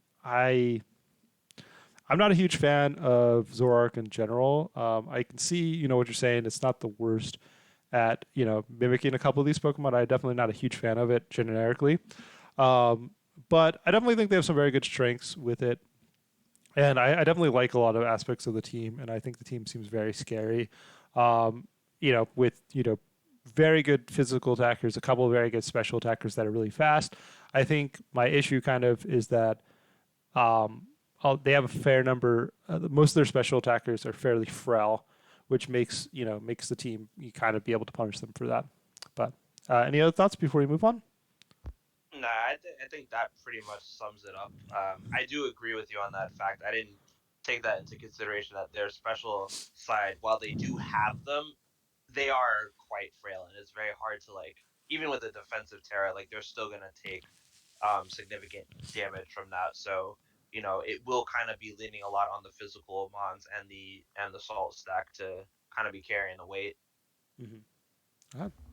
So with that, we can move up to the top half. Starting with number 12, we have the Atlantico de Malwiles, who are the other Goldango team. Unlike the other one, they don't have Murkrow, but they have another Dark and Fire Tailwind setter and Iron Jugulus. So what are your thoughts on this team? For me, I believe this was exactly my rank 12 team. Let me double check that. Yep, this is exactly rank 12. For me, I think this is the benchmark of what I believe a successful draft looks like in this format. It has good speed tiers. It has good bulk, exploitable bulk in some ways, but still good bulk. It has very, in my opinion, clearly defined modes. There's Tailwinds active in quite a few places. There's Trick Room active in only one place, but still, like, there's still Trick Room. There's Fake Out Pressure. There's some strong hitters on both ends of the spectrum with the Goldango, the Iron Jugulus, and the Haxorus, and honestly, even the Lycanroc Dust form. But it also has some notable weaknesses. One of the biggest weaknesses to this team, in my opinion, actually, is that it only has one. It only has one Trick Room center, but its Trick Room mode isn't like the most. I won't say it's not the most offensive mode because like Muck can just legit set up curse in your face if you're not careful or if it gets any other boosting moves. And Ableton's a beast, but I feel like it's harder for this team to go trick room mode, which might be advantageous to them because like I also don't want to base 111 mon regardless of no investment under trick room at all. It's not really doing like I mean, I know it's like one regional too, but like, you know what I mean? Like, I feel like I would like personally maybe like one other trick room option here. I like Zangoose as a low tier pick. It has like a nice pseudo guts boost with the toxic orb type thing. But outside of that, I'm not really sure what value it has to this team.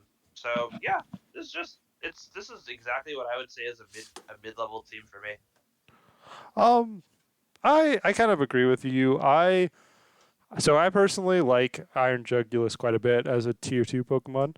I think it's got a lot of value in it, especially with booster energy stuff. It can be very hard to, it can be very like easy to get up to like Tailwinds and Snarls off. I like I like Palmot in general. Goldango is just a generically powerful Pokemon. I do think my one of my complaints is the lack of secondary Trick Room Setter. In addition, I'm personally not a huge fan of Screamtail. I don't think it's like the most exciting Pokemon in Tier 1. It definitely has value and it can be very impactful, but it just doesn't seem to do enough for me to justify Tier 1 generically speaking. I personally don't like Zangoose at all. That's definitely the Pokemon I dislike on their team. In addition to that, um, like, they have a couple of Pokemon that, like, I don't know. I think they have a lot of good, very high power offense, and Haxorus, Goldango, and Iron Jugulus, which can be very good. I like they have multiple, like support mons, slash, just annoying Pokemon like Appleton, Muck, and Vaporeon. And then I like, the setup, like setup in Frostlass, and also as having a secondary Trick Room or Tailwind setter there. But I definitely think that, um, no, I like I said, like it's one of those things that I like the team. There's nothing I don't really do other than Zangoose. There's nothing I actively dislike about the team, but there's nothing that necessarily makes me think it's like the greatest team. I think I had this in my top 10 because like there's nothing I don't see anything like. I think the big thing is there's nothing I see wrong with it, but I didn't put it in like top 5 or top super high because there's nothing that makes me be like this is going to be the greatest team. It's just just very good, very low. Most like Tangos, even though I don't like it that much, is still pretty reasonable.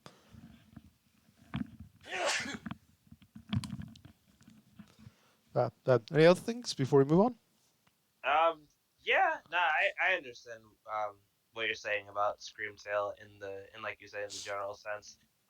I do think though if there was a team that really benefited from Screamtail, I think it would be this one just because like it's a fast. I'm gonna assume it gets screens. I don't actually know its move pool, but like it's a fast screen setter, and I think this team's really bulky threats, and even really the frailer ones can benefit from just having like fast screens kind of being put up. And since this team does not have a Frankstermon, but I guess you could do like booster energy Screamtail, but I don't know why you would want to do that specifically.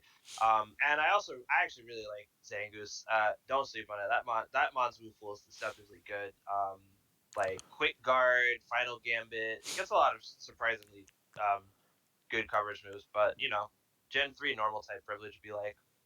So yeah, Ah, uh, so with that, we can move to number 11, which is the Beantown Binacles. So what's your thought on the Binacles? my first thought is I think we found where the camera up went. So that's unfortunate. Because I believe Theo said you were sharing a draft board with you. That is true. Um, yeah, so sorry about that. That dream won't come true. But onto the Binacles team as a whole. Um, okay, so here's the things about the team that I actually really like. I originally did not really like Iron Valiant, but the more I've seen it actually being used by other people, I have to admit it's a pretty cool mon. And it is like the best parts of Gallade and Gardevoir kind of fused into one. And I think that's awesome. So it just gives you so much flexibility for this. He's also followed it up with Ceruledge, which I think on this team offers so much more utility with like the weak armor stuff, and the Spiritomb and other mons can help proc that weak armor weakness policy, and then Ceruledge can like gain a whole bunch of health back with Bitter Blade. Like the top three is great. I'm a big Jump Bluff fan. I said this earlier when someone had Skip Bloom. I think Jump Bluff is a great low budget redirector slash tailwind setter slash kind of all-in-one cleric mon. I think Rotom Wash also has really good value with the snow mode that we have here. Impidimp is alright as a budget prankster mon. Camerap's really good for Trick Room, and Clodsire is also very good at what it does, which is just kind of stally stuff and also just debuffing. The only thing I don't really that kind of seems out of place here to me is Dunsparce. I'm not entirely sure what role it fills other than just being like a bulky normal type, but with this team having like already having Tailwind setter that I think is at least better than Dunsparce in that regard, and I don't know if it has access to beat up for like the beat up rattle strategy, but I mean, you really wouldn't want to run anything but Eviolate on Dunsparce anyway. So, but yeah, the rest of the team seems pretty nice. Um, yeah. So I definitely think the team's solid. I think Spirit Tomb was one of the better Trick Room setters in its tier, um, giving a very solid Trick Room mode with the camera and the Bear Tech to a certain extent. I think Impidip getting a lot better this generation helped that the screens can be really useful. Aurora Veil, it seems very useful with the with the Abomasnow and the clear hell mode. I think Rotom Wash is a very good partner to the two other A tier Pokemon on their team, given a a flying resist for and a ground resist or ground immunity. Um, so definitely that can help quite a bit as well. I so the Duns. Wait, yeah, no, that's not Dunsparce. I believe that is the Dunsparce. But is it actually the Dunsparce? I really couldn't tell. I believe it is the Dunsparce. So the Dunsparce Okay. doesn't really need the EV light, which is helpful in that aspect. But I like I agree. It's not the most exciting Pokemon, but they don't have a huge number of fighting weaknesses, and it sets up Tailwind. Breaks screens. It's like I think it's a generically good Pokemon. Um, I think that honestly speaking, like these are all Pokemon I like. I think they all synergize well. There looks like there's zero Pokemon that I'd consider is completely dead. I definitely think Dunsparce is probably the least impactful of these, but I still think it has some value, some usage, especially given the fact that like I said, it's another Tailwind setter. Jump up though being very powerful. Sometimes you don't want to bring it, especially if you have let's say somebody who has like Ice Shard type Pokemon. You know, um, and so having the backup Tailwind setter that also is just generically bulky seems pretty useful. And so I definitely think that's kind of the big strength of the team. However, I do think that a lot of their core Pokemon have some sort of weaknesses. So like their top two pictures are can be fairly frail. Abomasnow does have a 4 times weakness. Camera does have a 4 times weakness. Um, and Jump Up does have a 4 times weakness. Impidimp has literally zero defenses. So definitely think that's kind of some of the downsides, but I think all the Pokemon look good. They all synergize well, and they all benefit really well from the multiple ways in which they can set up screens. But anything else before we move on? Well, I will say that if that is actually the Dunsparce, then my point still stands about it being kind of the weaker link on this team. However, I will give the team a little bit more credit because the beat up rattle strategy is obviously a lot more viable when you don't have to hold Eviolate and you can actually get a weakness policy proc. So my bad on that one. It's okay. It's hard to tell. They look the same. But with that, we can get to the top 10. Starting off with number 10, we have the South Croydon SARS. I'm going to start with this one because I feel like it. This team, if their D tier Pokemon weren't so bad, would be probably the best team. That's kind of my interpretation of it. Maybe not the best team, but they that is the weakness part of their team. Is I don't like Jigglypuff that much on their team. I don't like Reload that much on their team. I don't like Cacturne that much on their team. However, they got NDD or Armor Rouge, which is amazing. Dragapult is a really powerful Pokemon, especially next to NDD, because they don't share the Ghost weakness. I think Kilowattra is really powerful, especially giving Tailwind, making Armor Rouge both be able to be slower Pokemon with Trick Room or very fast Pokemon. I like. I personally am a fan of the Reverum on their team. I think that Riolu. I understand why they have Dreadnought. Dreadnought is not the most exciting to me. However, they do have the Prankster Rain to partner with it, which I'm not super excited about. Hippowdon, I think, is generically powerful. However, I think it obviously is more powerful when you have a way to abuse it. And as far as I know, they don't have an abuser of that. However, I think the big thing is I really like their top tiers. I really don't like their bottom tiers. So what are your thoughts? All right, so I actually did an exhibition match against this team literally just yesterday afternoon. But I ranked all the teams like a couple of days ago, so I was not colored by the exhibition match out result before making these rankings. Spoiler alert, I lost 0-2. This team is actually deceptively powerful in a lot of ways, in spite of the weaker lower tier picks. And I'm gonna kind of talk about the things that I do like about this team. The things that I find to be the most wonderful about this team is honestly Indeedee, Dragapult, Armarouge is just such a nice little triad pairing because of how well Indeedee supports both of those mons and how well they can hit on both ends of the offensive spectrum with like really strong expanding forces, really strong dragon darts. Like they both get setup moves and they also get like a big spread move. Like and you have followed like one of the best redirectors in the whole format.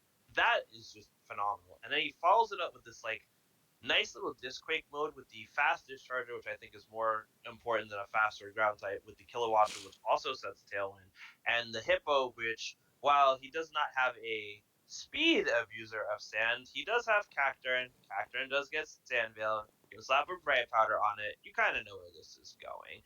So we can't completely discount the fact that he has no sand mode, and even at the very least, he's got a pseudo sort of defensive special defensive buff for the Dreadnought because of the rock typing, and then you slap an assault vest on that, and like it's not dying from any special hits very easily at all.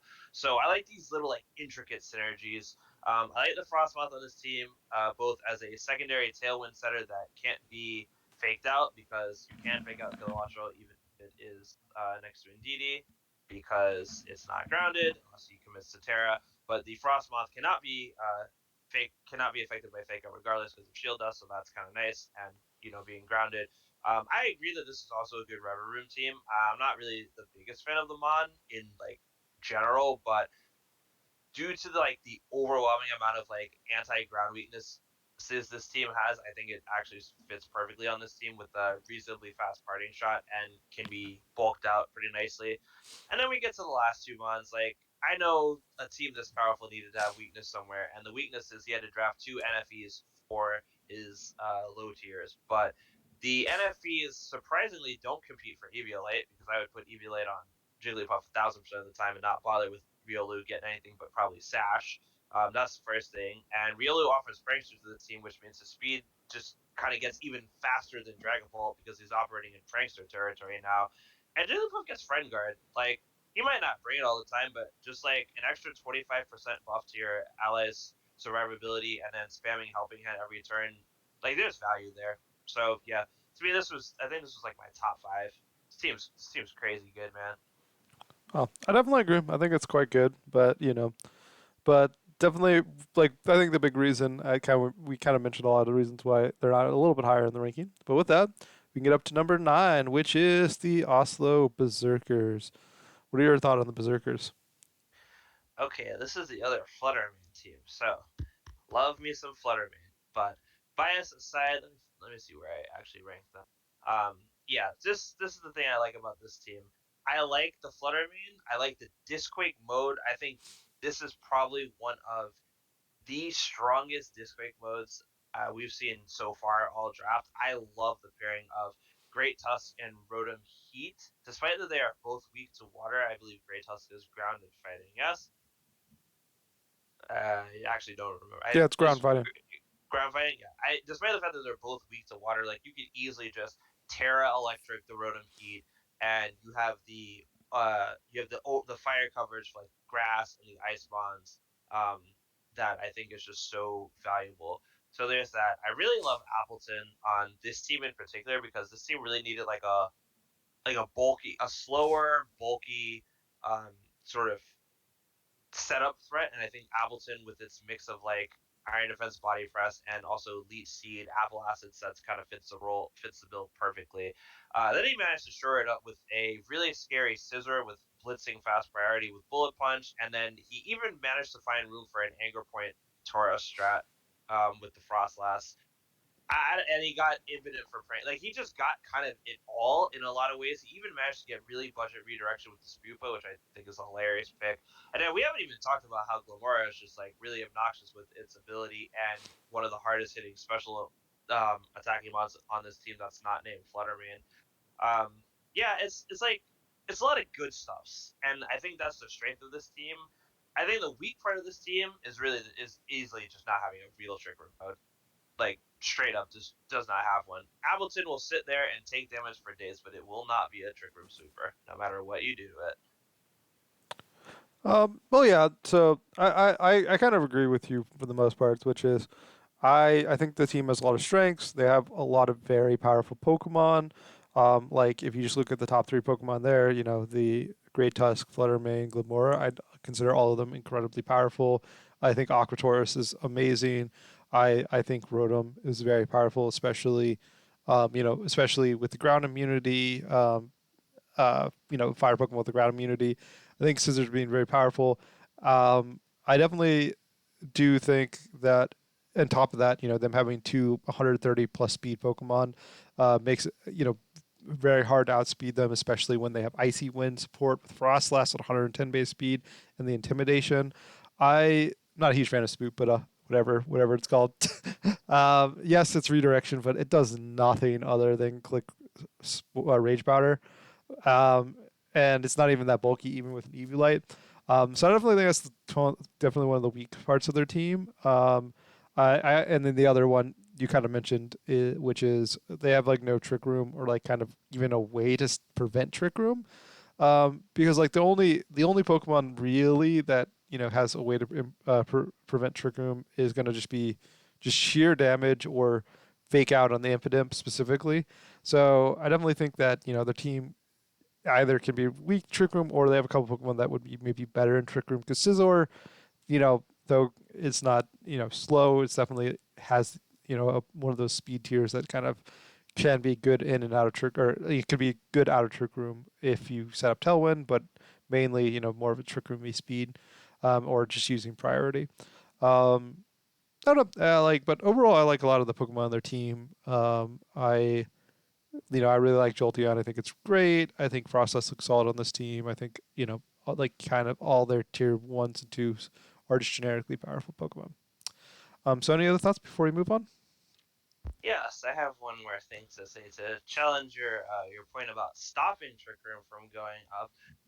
As a resident Miss Magius and family sort of expert on this call, I need to remind you that Fluttermane does get one of, if not the fastest, Imprison plus Trick Room in the game. And while it is extremely frail in one aspect and can, if it can be dispatched with, that's no longer going to be impeding the opponent. I do feel like it's it's fast enough in prison that like it warrants it being a realistic way he can stop Trick Room if he can, keep it alive long enough. That's fair. Uh, any other thoughts before we move on? Nah, I just wanted to pop that in there. All right, with that, we can move up to number 8, which is the Trixie Tricos. Yep, so Tricky Tricos, one of our other Aqua Tourist teams. Uh, so what are your thoughts on this team?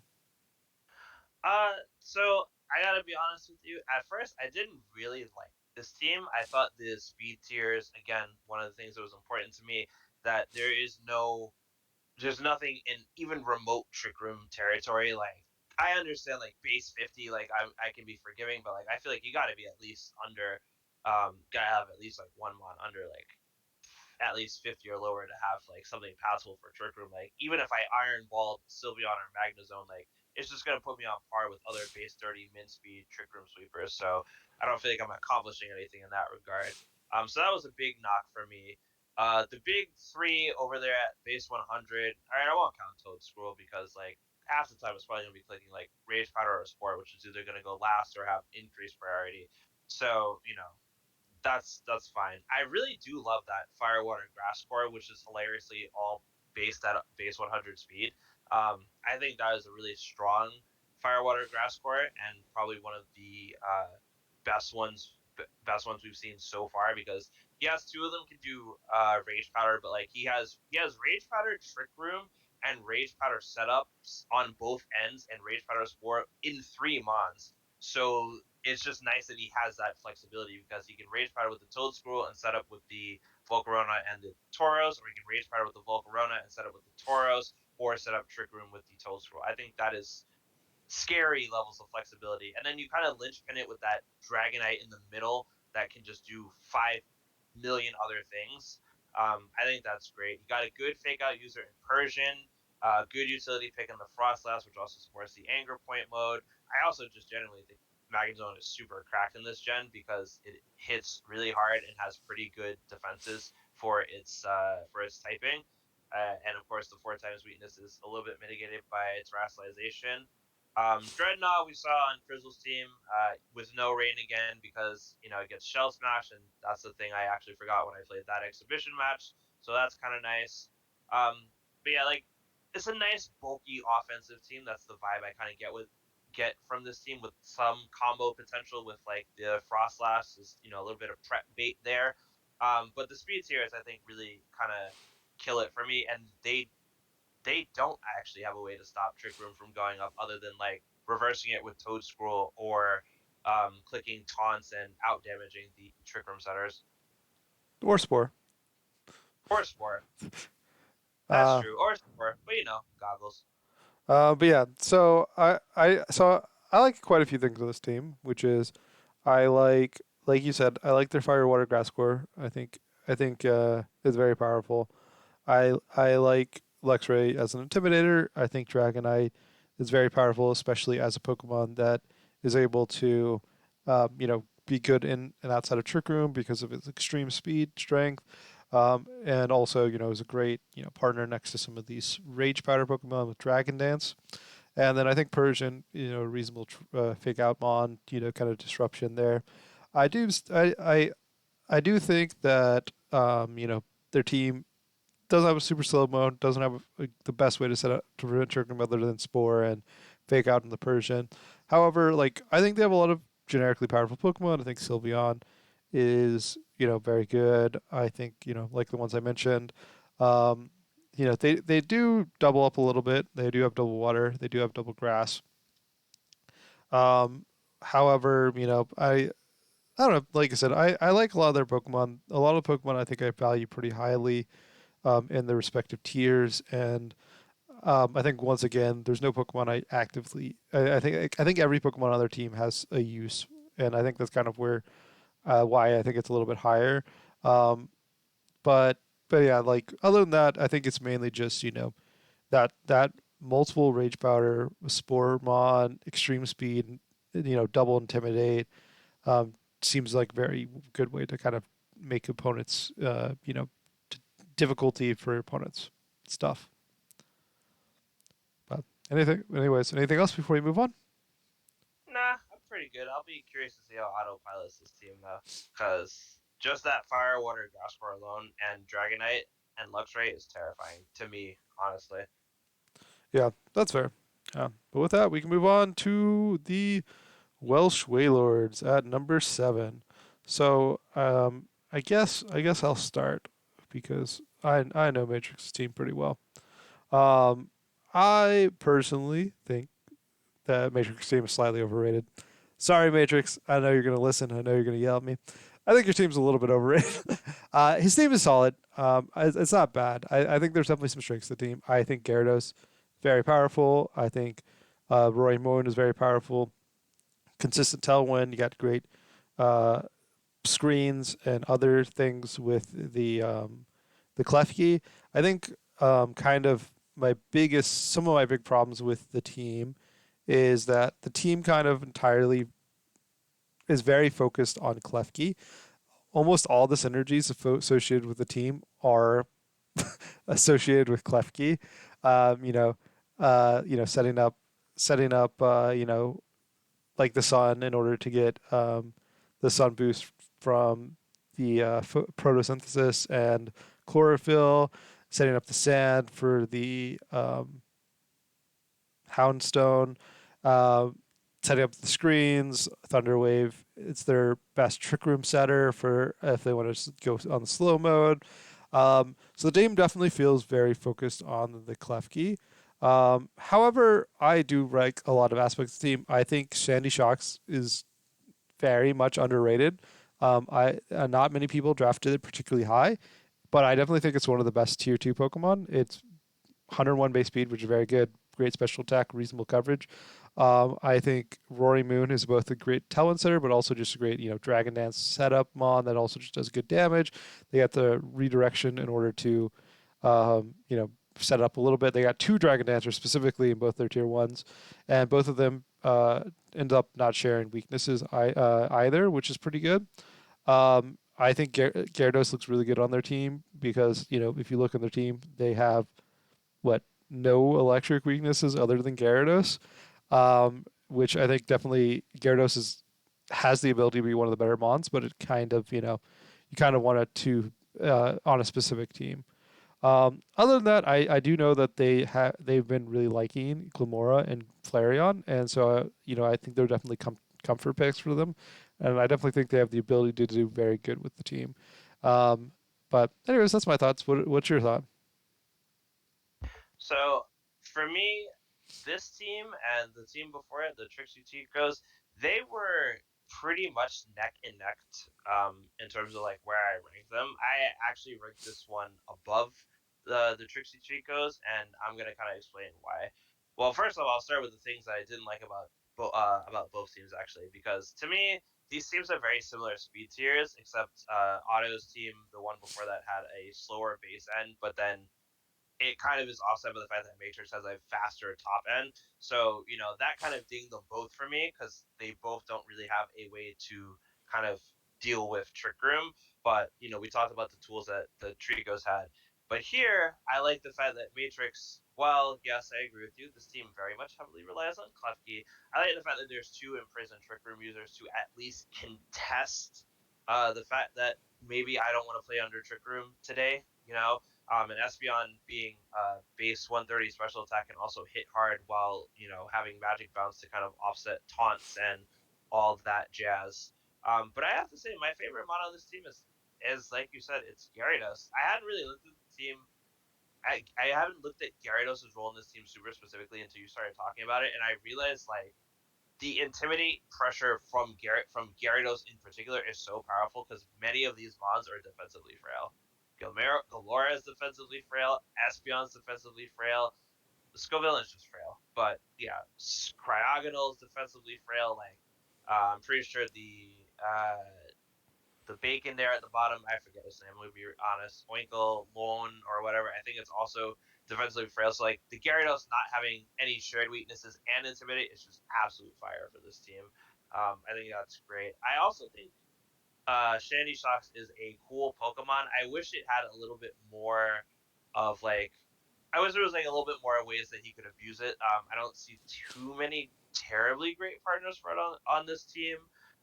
But that's kind of just my own perspective. And despite the fact that he does, oh actually no, I forgot. Cliffy gets Prankster Sandstorm now. I was gonna say that Houndstone was just a good like sort of low tier ghost pick, but I forgot he actually does have a viable Sand Rush mode. Good to know. But yeah, other than that, like I like this team. Um, I do think that while the Mons themselves are a little bit more weaker compared to the team before it that I ranked very similarly, I like the synergies of this team a lot better than the ones of the previous one. Yeah. With that, we can go up to number 6, which is Crushing Silvales, the other Roaring Moon team. Both of fun fact, these are actually tied. So and we had to use a tiebreaker to get Crushing Silvales here, which is pretty funny. So actually, the Crushing Silvales, uh, the Wellords, and the Tricos were actually all tied in our rankings. Um, but it's funny that the two Roaring Moon teams and two of the Tentacruel teams uh, are tied. Squirrel, Toad Uh, Squirrel, yeah. yeah. Anyways, but with that, you could. What's your thoughts on the team? Well, this team has Mismagius on it, so obviously it's a rank one team. I don't know why it's sitting down here at 6. Like somebody messed up there, not biased at all. But all jokes aside, where did I put this? I actually put this team at number 4. And here's why. I think this team very similar to the ones before it, which is I'm kind of understanding why they're all tied. It is again better speed tiers than the previous two because Muck kind of really saves this team from like certain trick room doom, shall we say. And also at the same time, pretty good fire, water, grass core with the Pyroar, well, either of the two water types, but mainly the Vaporeon and the Toadschool. You can set up with them. You can have Pyroar spam debuffs, Snarl, Yawns, Will-O-Wisp next to Redirection. Vaporeon gets Calm Mind now. All the EV Calm Mind, so their value instantly goes up. And then we talk about the rest of the team. I think Corviknight's a pretty solid pick on this team. Just a really bulky, annoying mon that can also set Tailwind. I like Pawmont in the general sense. Good typing, good damage, fake out, revival blessing. Obviously, I like my signature mon, Miss Magius. It's just a good ground immune mon for this team, which would otherwise have a lot of mons that are potentially weak to ground. Pretty fairly fast and also hits pretty hard on the special side. But the things I don't really love about this team, I don't love Golduck here. I understand why he might have drafted it just to like deal with weather modes and whatnot, but like I do feel like its presence is a little bit wasted here because if if the opposing team does not have a weather mode, it is literally never going to be. I would say it's unlikely to be brought. I won't say never, because its other ability is Swift Swim, and I don't see this team setting up Manual Rain very easily. Same thing with Glalie. Like it kind of is just there. Like it's like with the other team that drafted it. Like it just feels like it's just there because it's in the low tier, and you kind of had to draft it versus it actually being a good fit for your team. But overall, I did like this team. I think it has a lot of strong pieces. What are your thoughts?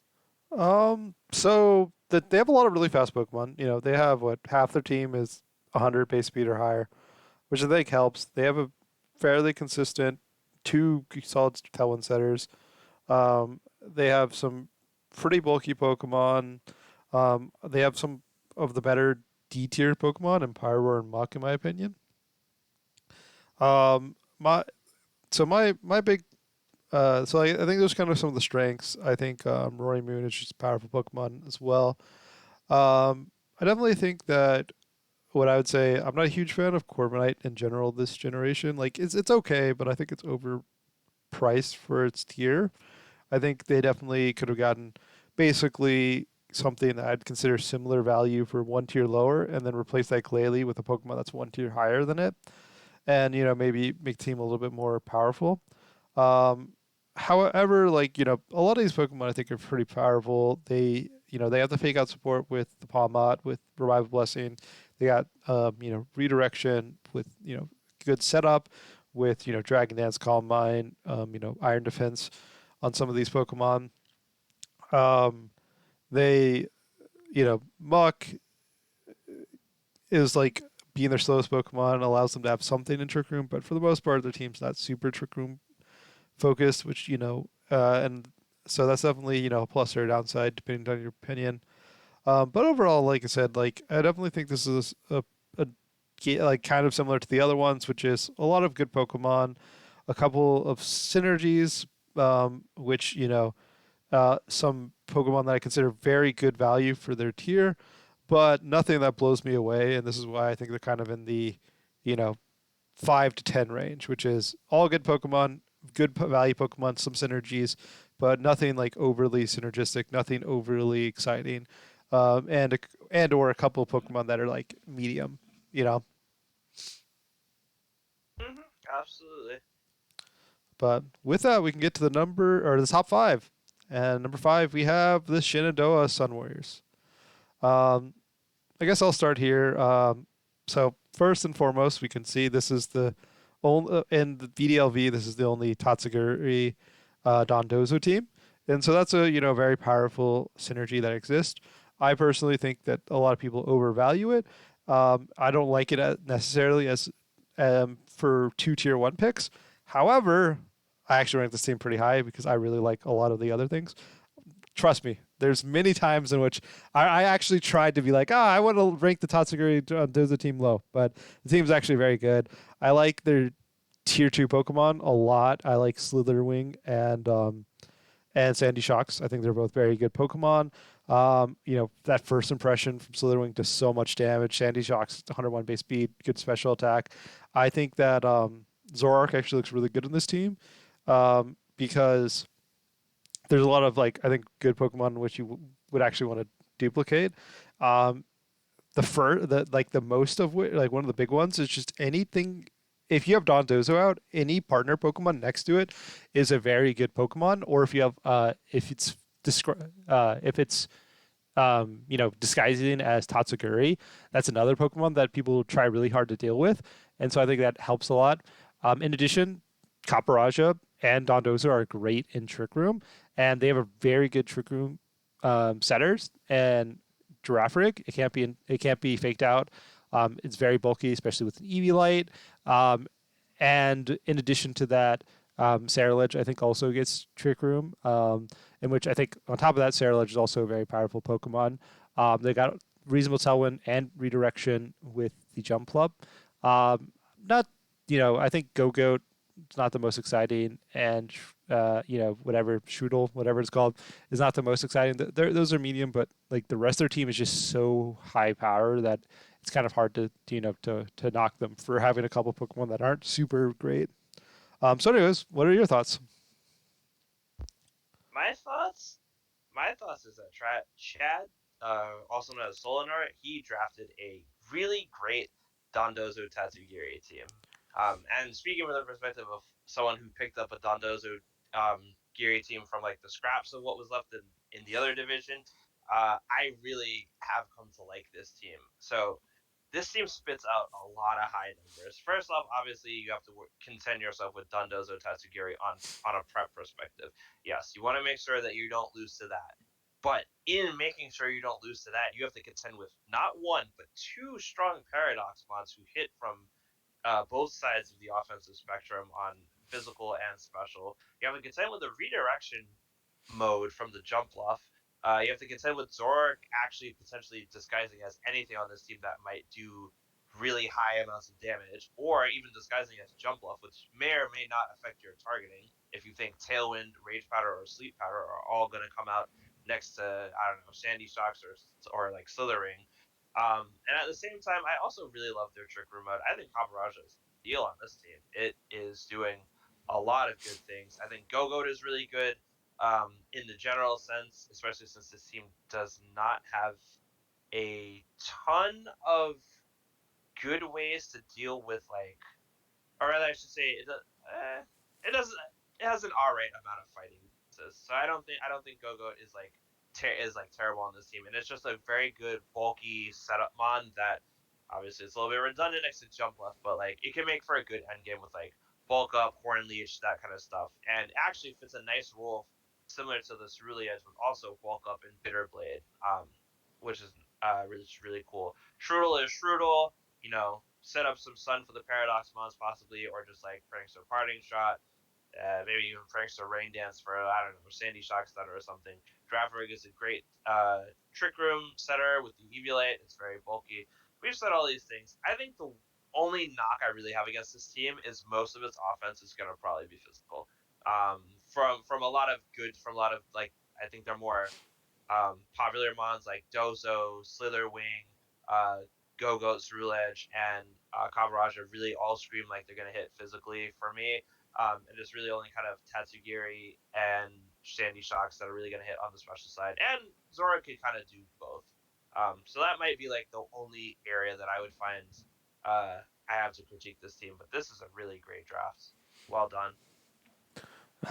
Well, with that, we can go up to number 4, which is the Raging Warriors, which happens to be the team I'm playing against in week 1. But what are your thoughts on the team? So when I first looked at this team, I have to say I was not super high on it. I just saw a bunch of pieces that didn't fit, but more specifically, I saw a bunch of physical pieces that didn't fit, and I was just like, oh, this team's just gonna get like burned into oblivion, and then its damage output is just gonna be like absolute garbage. So I ranked it like right in the middle of the pack originally. Um, I would stand by raising it maybe a little bit more. I understand why it's in the top 4, just because like the sheer power of some of these mods warrants the top spot. Annihilate is crazy good in draft format, in my opinion, with how flexible it can be. Dragonbolt is known for being flexible in its own right. Scissor just punches holes in things with bullet punch. Tinkaton, I actually think is really kind of underrated. in draft format in particular. I was not super keen on it at first, but I've done some practice games using it, and yeah, that mon's kind of unfair in a lot of ways. I think Electros is an absolute steal for the tier it's in. Same with Pyroar. Same with Donphan actually.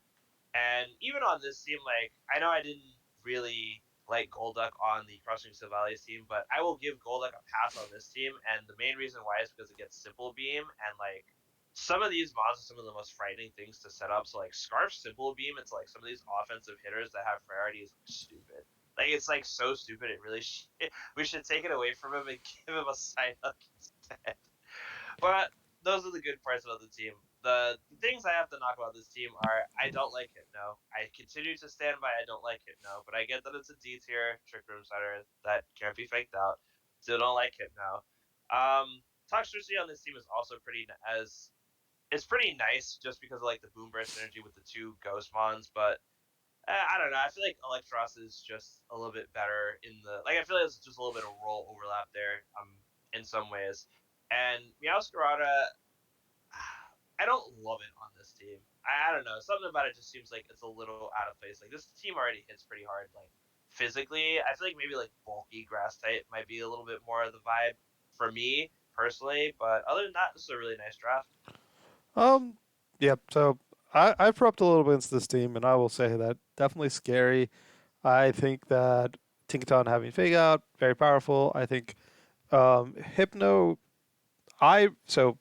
I think Hypno is a very powerful Pokemon in the tier it's at. So I guess what I would say for the team is every Pokemon on their team except for Golduck I consider as being roughly top 10 in their respective tiers. That's so they have just generically a lot of very good Pokemon in there, like with regards to what tier that Pokemon is in my opinion. Like for example, I think Pyro is like the best fire Pokemon in tier 4. I think uh, I think Hypno is top 5 probably in the D tier Pokemon. Just as a trick room setter that can't be faked out, reasonably bulk. And so that's kind of the idea. They have an incredibly good fast mode, in which, in addition to like having a very good fast mode, the Dragon Bolt, which is I think the second fastest Pokemon, um, can be physical, special, or support, and and so it's just kind of hard to prep with that. Um, though they have uh, a little bit of a fairy weakness on their tier, the high tier Pokemon. They kind of make up with it with priority Bullet Punch with Scizor and a very strong offensive poison Pokemon. And uh, yeah, and then also kind of a pretty strong steel Pokemon with the Gigaton Hammer. uh, so like I definitely think they have a lot of strengths of that. Great, like very fast team. Great disruption elements with Fake Out and Will o Wisp and screens and pivoting abilities and final gambit stuff. So like I think like I said, I think the big strength of the team is just generically the Pokemon are good. I don't know if y'all watched the video of Rex's team preview, but he was trying to go for a theme, which was Pokemon with base stat total 500 or better, and he ended up getting 10 Pokemon that met that, so he missed out a little bit. But basically, his Pokemon all just have really good stat distributions because they all just really high stats total in general. But with that, that's all I got to say. Anything else before we move on? I'm just really excited to see how Rex will pilot this team. Like, it's week 0 PR, so before any games are played, like everybody on these calls sees things from a different perspective. So the fact that I put this team at 13 and many of you guys put it like in the single digits is not a knock against Rex or even the draft itself. It's just about me valuing things differently than maybe he has. Yeah. Well, with that, we can go up to the top three. Number 3 is the old English Ice Cube. Um, okay, I'm gonna start off with this one because I think I was the lowest rank, the person who ranked this team the lowest. Um, if not, I was definitely near the bottom of it. I don't think this is a bad team. However, I do think that there's a couple things I'm not a huge fan on the team about. Um, so, so good things. Start with the good stuff. Grimmsnarl, incredibly powerful Pokemon. Great in general. Garchomp, incredibly powerful Pokemon. Great in general, especially when you have Light Screen next to it, or if you have like Tailwind up, or if you have a clean switch into an Ice move. Those are great. I think Slithering, I kind of already mentioned it. I really like Slithering. Priority first impression, very powerful. Being able to get rid of its 4 times weakness and having really good stats is really good. They have one of the better Trick Room setters in Slowking and a very good Trick Room mode with the Copperage as its partner because Copperage is really good.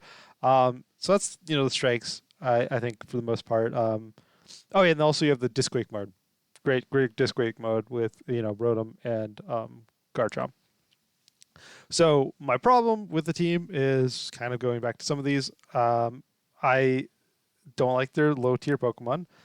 Specifically, I don't like Seviper, especially given the fact that you already have a poison Pokemon, and you kind of already you don't have the greatest ground. Ground could be pretty punishing to like never mind, not ground. Whatever. But I don't like Seviper in general. I think it's not the best Pokemon. I don't like the double ghost, especially with the fact that you also have Slowking. Um, I like Oink alone is fine, but not super exciting. I think what I would say for the most part is there's a couple Pokemon I don't like I kind of mentioned them. I don't think like Oricorio does a little bit with the dance synergy with Venomoth. However, for the most part, I don't think like any of these there's many very powerful Pokemon, but there's a couple that overlap, and there's none that like make me super excited. Like the Rage Powder from Venomoth is fine, but like I don't. There's nothing that I feel like super cares that much about having Rage Powder support next, other than maybe the what's it called the teapot. I don't know. Like I said, what I'd say is a lot of Pokemon I like. There's good speed tiering, a little bit slow for my taste. Having Garchomp as being the fastest Pokemon and not having like the most fastest Tailwind setters. However, nothing that like I personally don't consider it super synergistic or super like powerful. Like not powerful, but super hard to let's say prep for. I think it's something that I can clearly see the directions. I clearly see Grimmsnarl, Garchomp, and the Trick Room mode as like kind of the big cores, and you kind of just can't the rest of it you can kind of just ignore for the most part. But anyways, so what are your thoughts? So I actually ranked this team right where it is. I thought this was a top three team, and here is why. I think again, it checks off all the boxes for me in a lot of ways, except for like a few technical tweaks. Speed tiers, nice and clean. Even though Garchomp is the fastest mon, and I actually would prefer it if he had just even one more fast mon. For me personally, the sweet spot is like 3 months with based over 100 speed, but every coach is different. So like I won't impart my personal preference on this draft. I still think he needs at least one of these mons could be shifted out for that. That one mon probably being Viper because I will agree with you. I don't love it. I actually think it's actively a very bad Pokemon. However, if you drafted it because he's in the same division as Dozo Giri, it does get haze, so I'll give him a pass on that one. He's I not. don't know. He's not okay. Well, so then Survivor bad. Okay, because that was the main reason I actually thought he drafted it was just like for anti setup because it gets haze and all that stuff. But okay, yeah, bad mon. I'll start with the things I like. I like Grimmsnarl. I like Garchomp. I like Rotom. Again, super good Disquake mode. Love Copperajah. I think it's got a lot of value this generation. I actually really like Venomoth on the team. As far as like redirection is concerned, just because of mainly because of Shield Dust. I think that's super poggers. Slither Wing is nice, nice physical damage, and Slowking is pretty alright in terms of like both being a trick room setter and you can set up belly drum or nasty plot with it and what have you. Um, but for the rest of the team, again, the double ghosting is also kind of messing with me too because like I actually think Oricorio on this team is better than Poltegeist, even though Poltegeist offers secondary trick room and a more immediate kind of threat from a prep perspective of Shell Smash. Wingalink is fine, but like you said, low tier, not the most exciting. And I already talked about Survivor.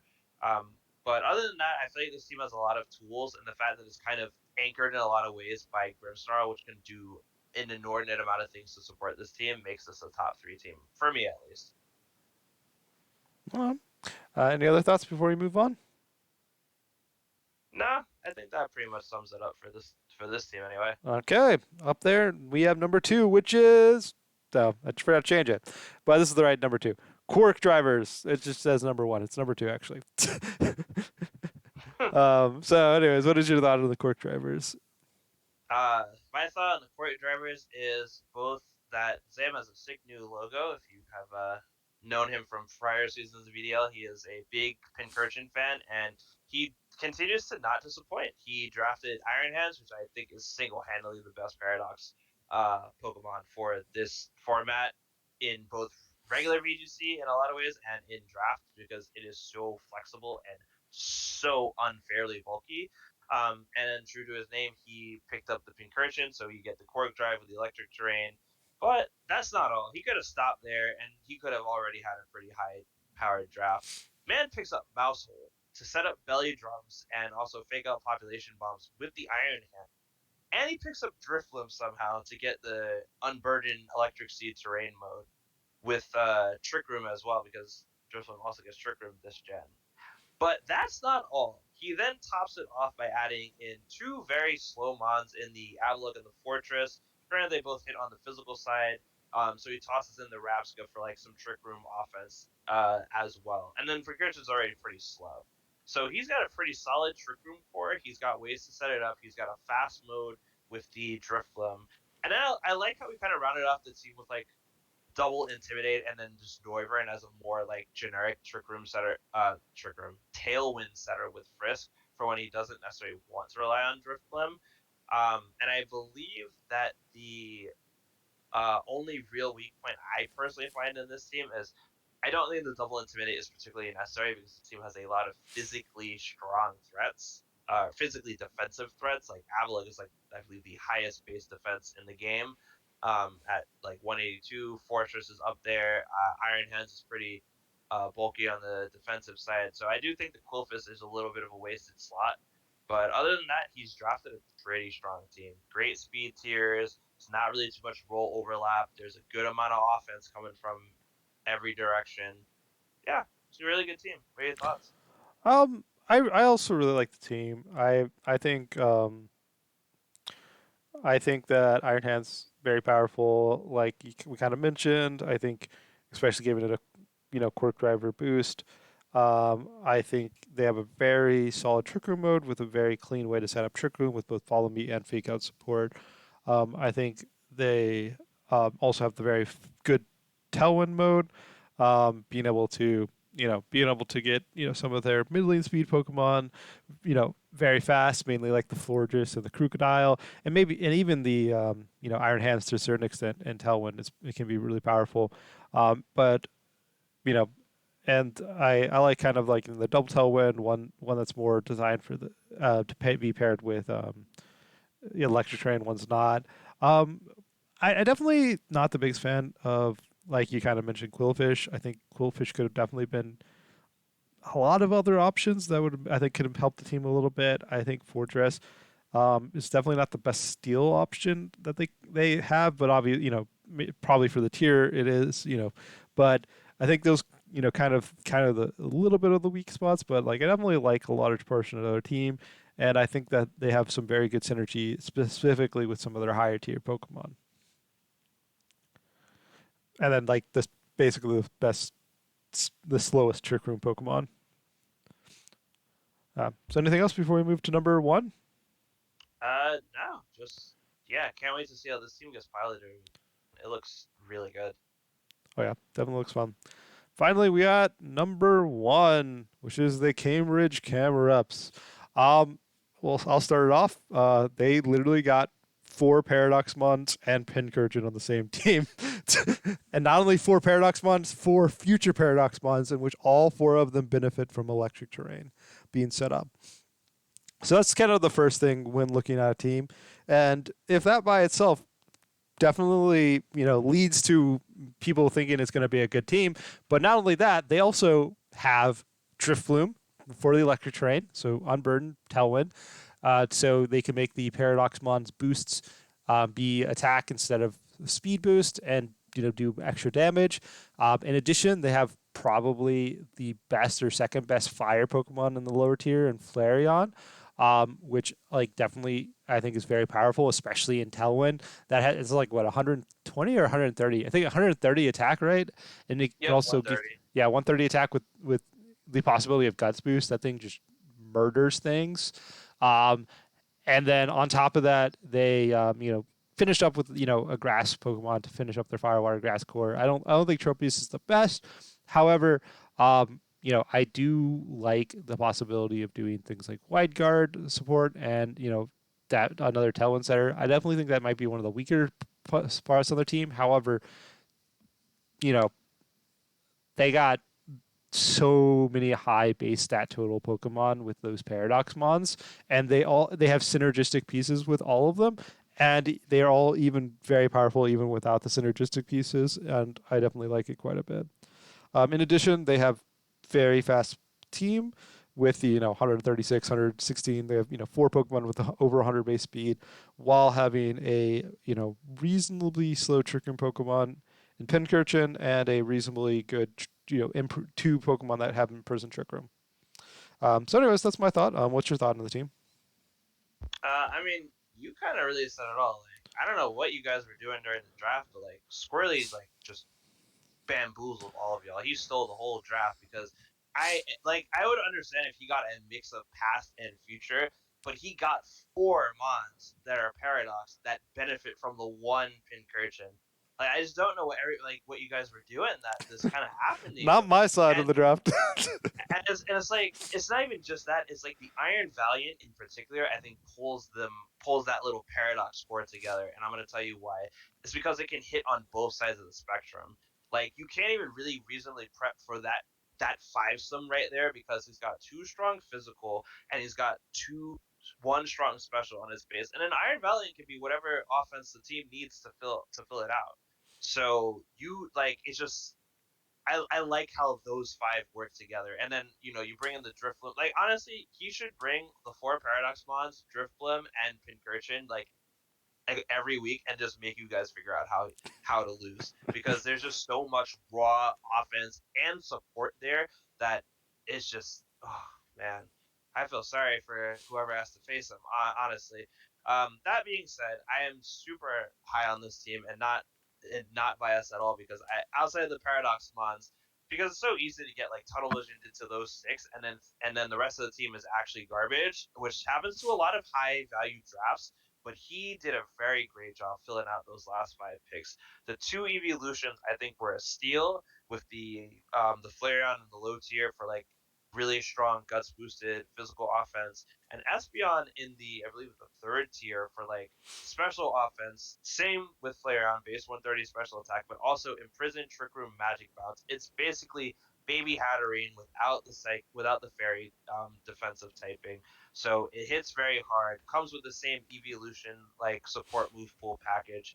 And then he rounds it out with Skunting, which I think is really good because you get a lot of longevity there with in terms of like what it can do. Sorry, not longevity. You get a lot of like mixed support. You get snarls, you get sucker punch, you get feints, you get just some like good fire coverage, good ways to kind of deal with just Fairymons in general. You get Haze if he's in the Dozo division. I'm not really sure off the top of my head. He is. And then oh, he is. Yeah, okay. So then that makes sense. And then like the Dunsparce is also kind of nice here, just as like a bulky breaking protects with Hyper Drill, so these Paradox Bonds can Bliss Krieg you into oblivion right there. And yes, I do agree that Tropius is probably the weak link on this team, but the fact that I actually had to look it up and realize it got Wide Guard, Tailwind, Helping Hand, like it gets enough utility that for the power level he's drafted, he absolutely gets a pass. Like he can even do Sunny Day Drifloom and technically run it as a sweeper. It wouldn't be the greatest idea, but it's there. So I just love the overall synergy of this. Like he drafted something really cool, and I can't wait to see how this is used over the season. Oh yeah, no, definitely a fun team, and definitely something that I definitely would not have expected. I would have expected, like 4 of his Pokemon to be drafted in the first round, but somehow he got all of them and Pincurchin to go with it. But anyways, anything else before we go to the final slide? No, I think that's all I can say about our rank 1 team. And so here are our final rankings. You can see them all on the screen. Is there any ranking in particular you want to talk about, or anything in general you want to mention before we sign off? Sure. I just want to remind everybody, we started the video off saying this, but I want to remind people that these are just our opinions, mine, Batista's, and Masenko's. So if we ranked your team really low, or even if you think we ranked your team too high based on your own perspective of your draft, don't take it to heart. No games have been played, so we have not. Well, actually, technically, one game has been played, but we're not counting that in these rankings. So effectively, no games have been played, so we're not taking any of those kind of stats into account. But I personally look forward to seeing what every team can do over the course of the season. It's going to be a great one, y'all. And as per usual, also, these are also average over many people's voting. So just because you ended up low or high doesn't mean that everyone necessarily had the same opinion. So, as we kind of mentioned a little bit in some people on ours, had as much as, I think, 13 spot differences between certain teams. I think was the high difference. And so we had some very widely differing views. And so I definitely excited for anyone to show us the strength of y'all's new team and either prove us wrong or prove us right and show us like the amazingness that you can do with what you got. But with that, thank you all for watching. I hope y'all enjoyed, and we will be back here next week with week 1 power rankings. See y'all next time.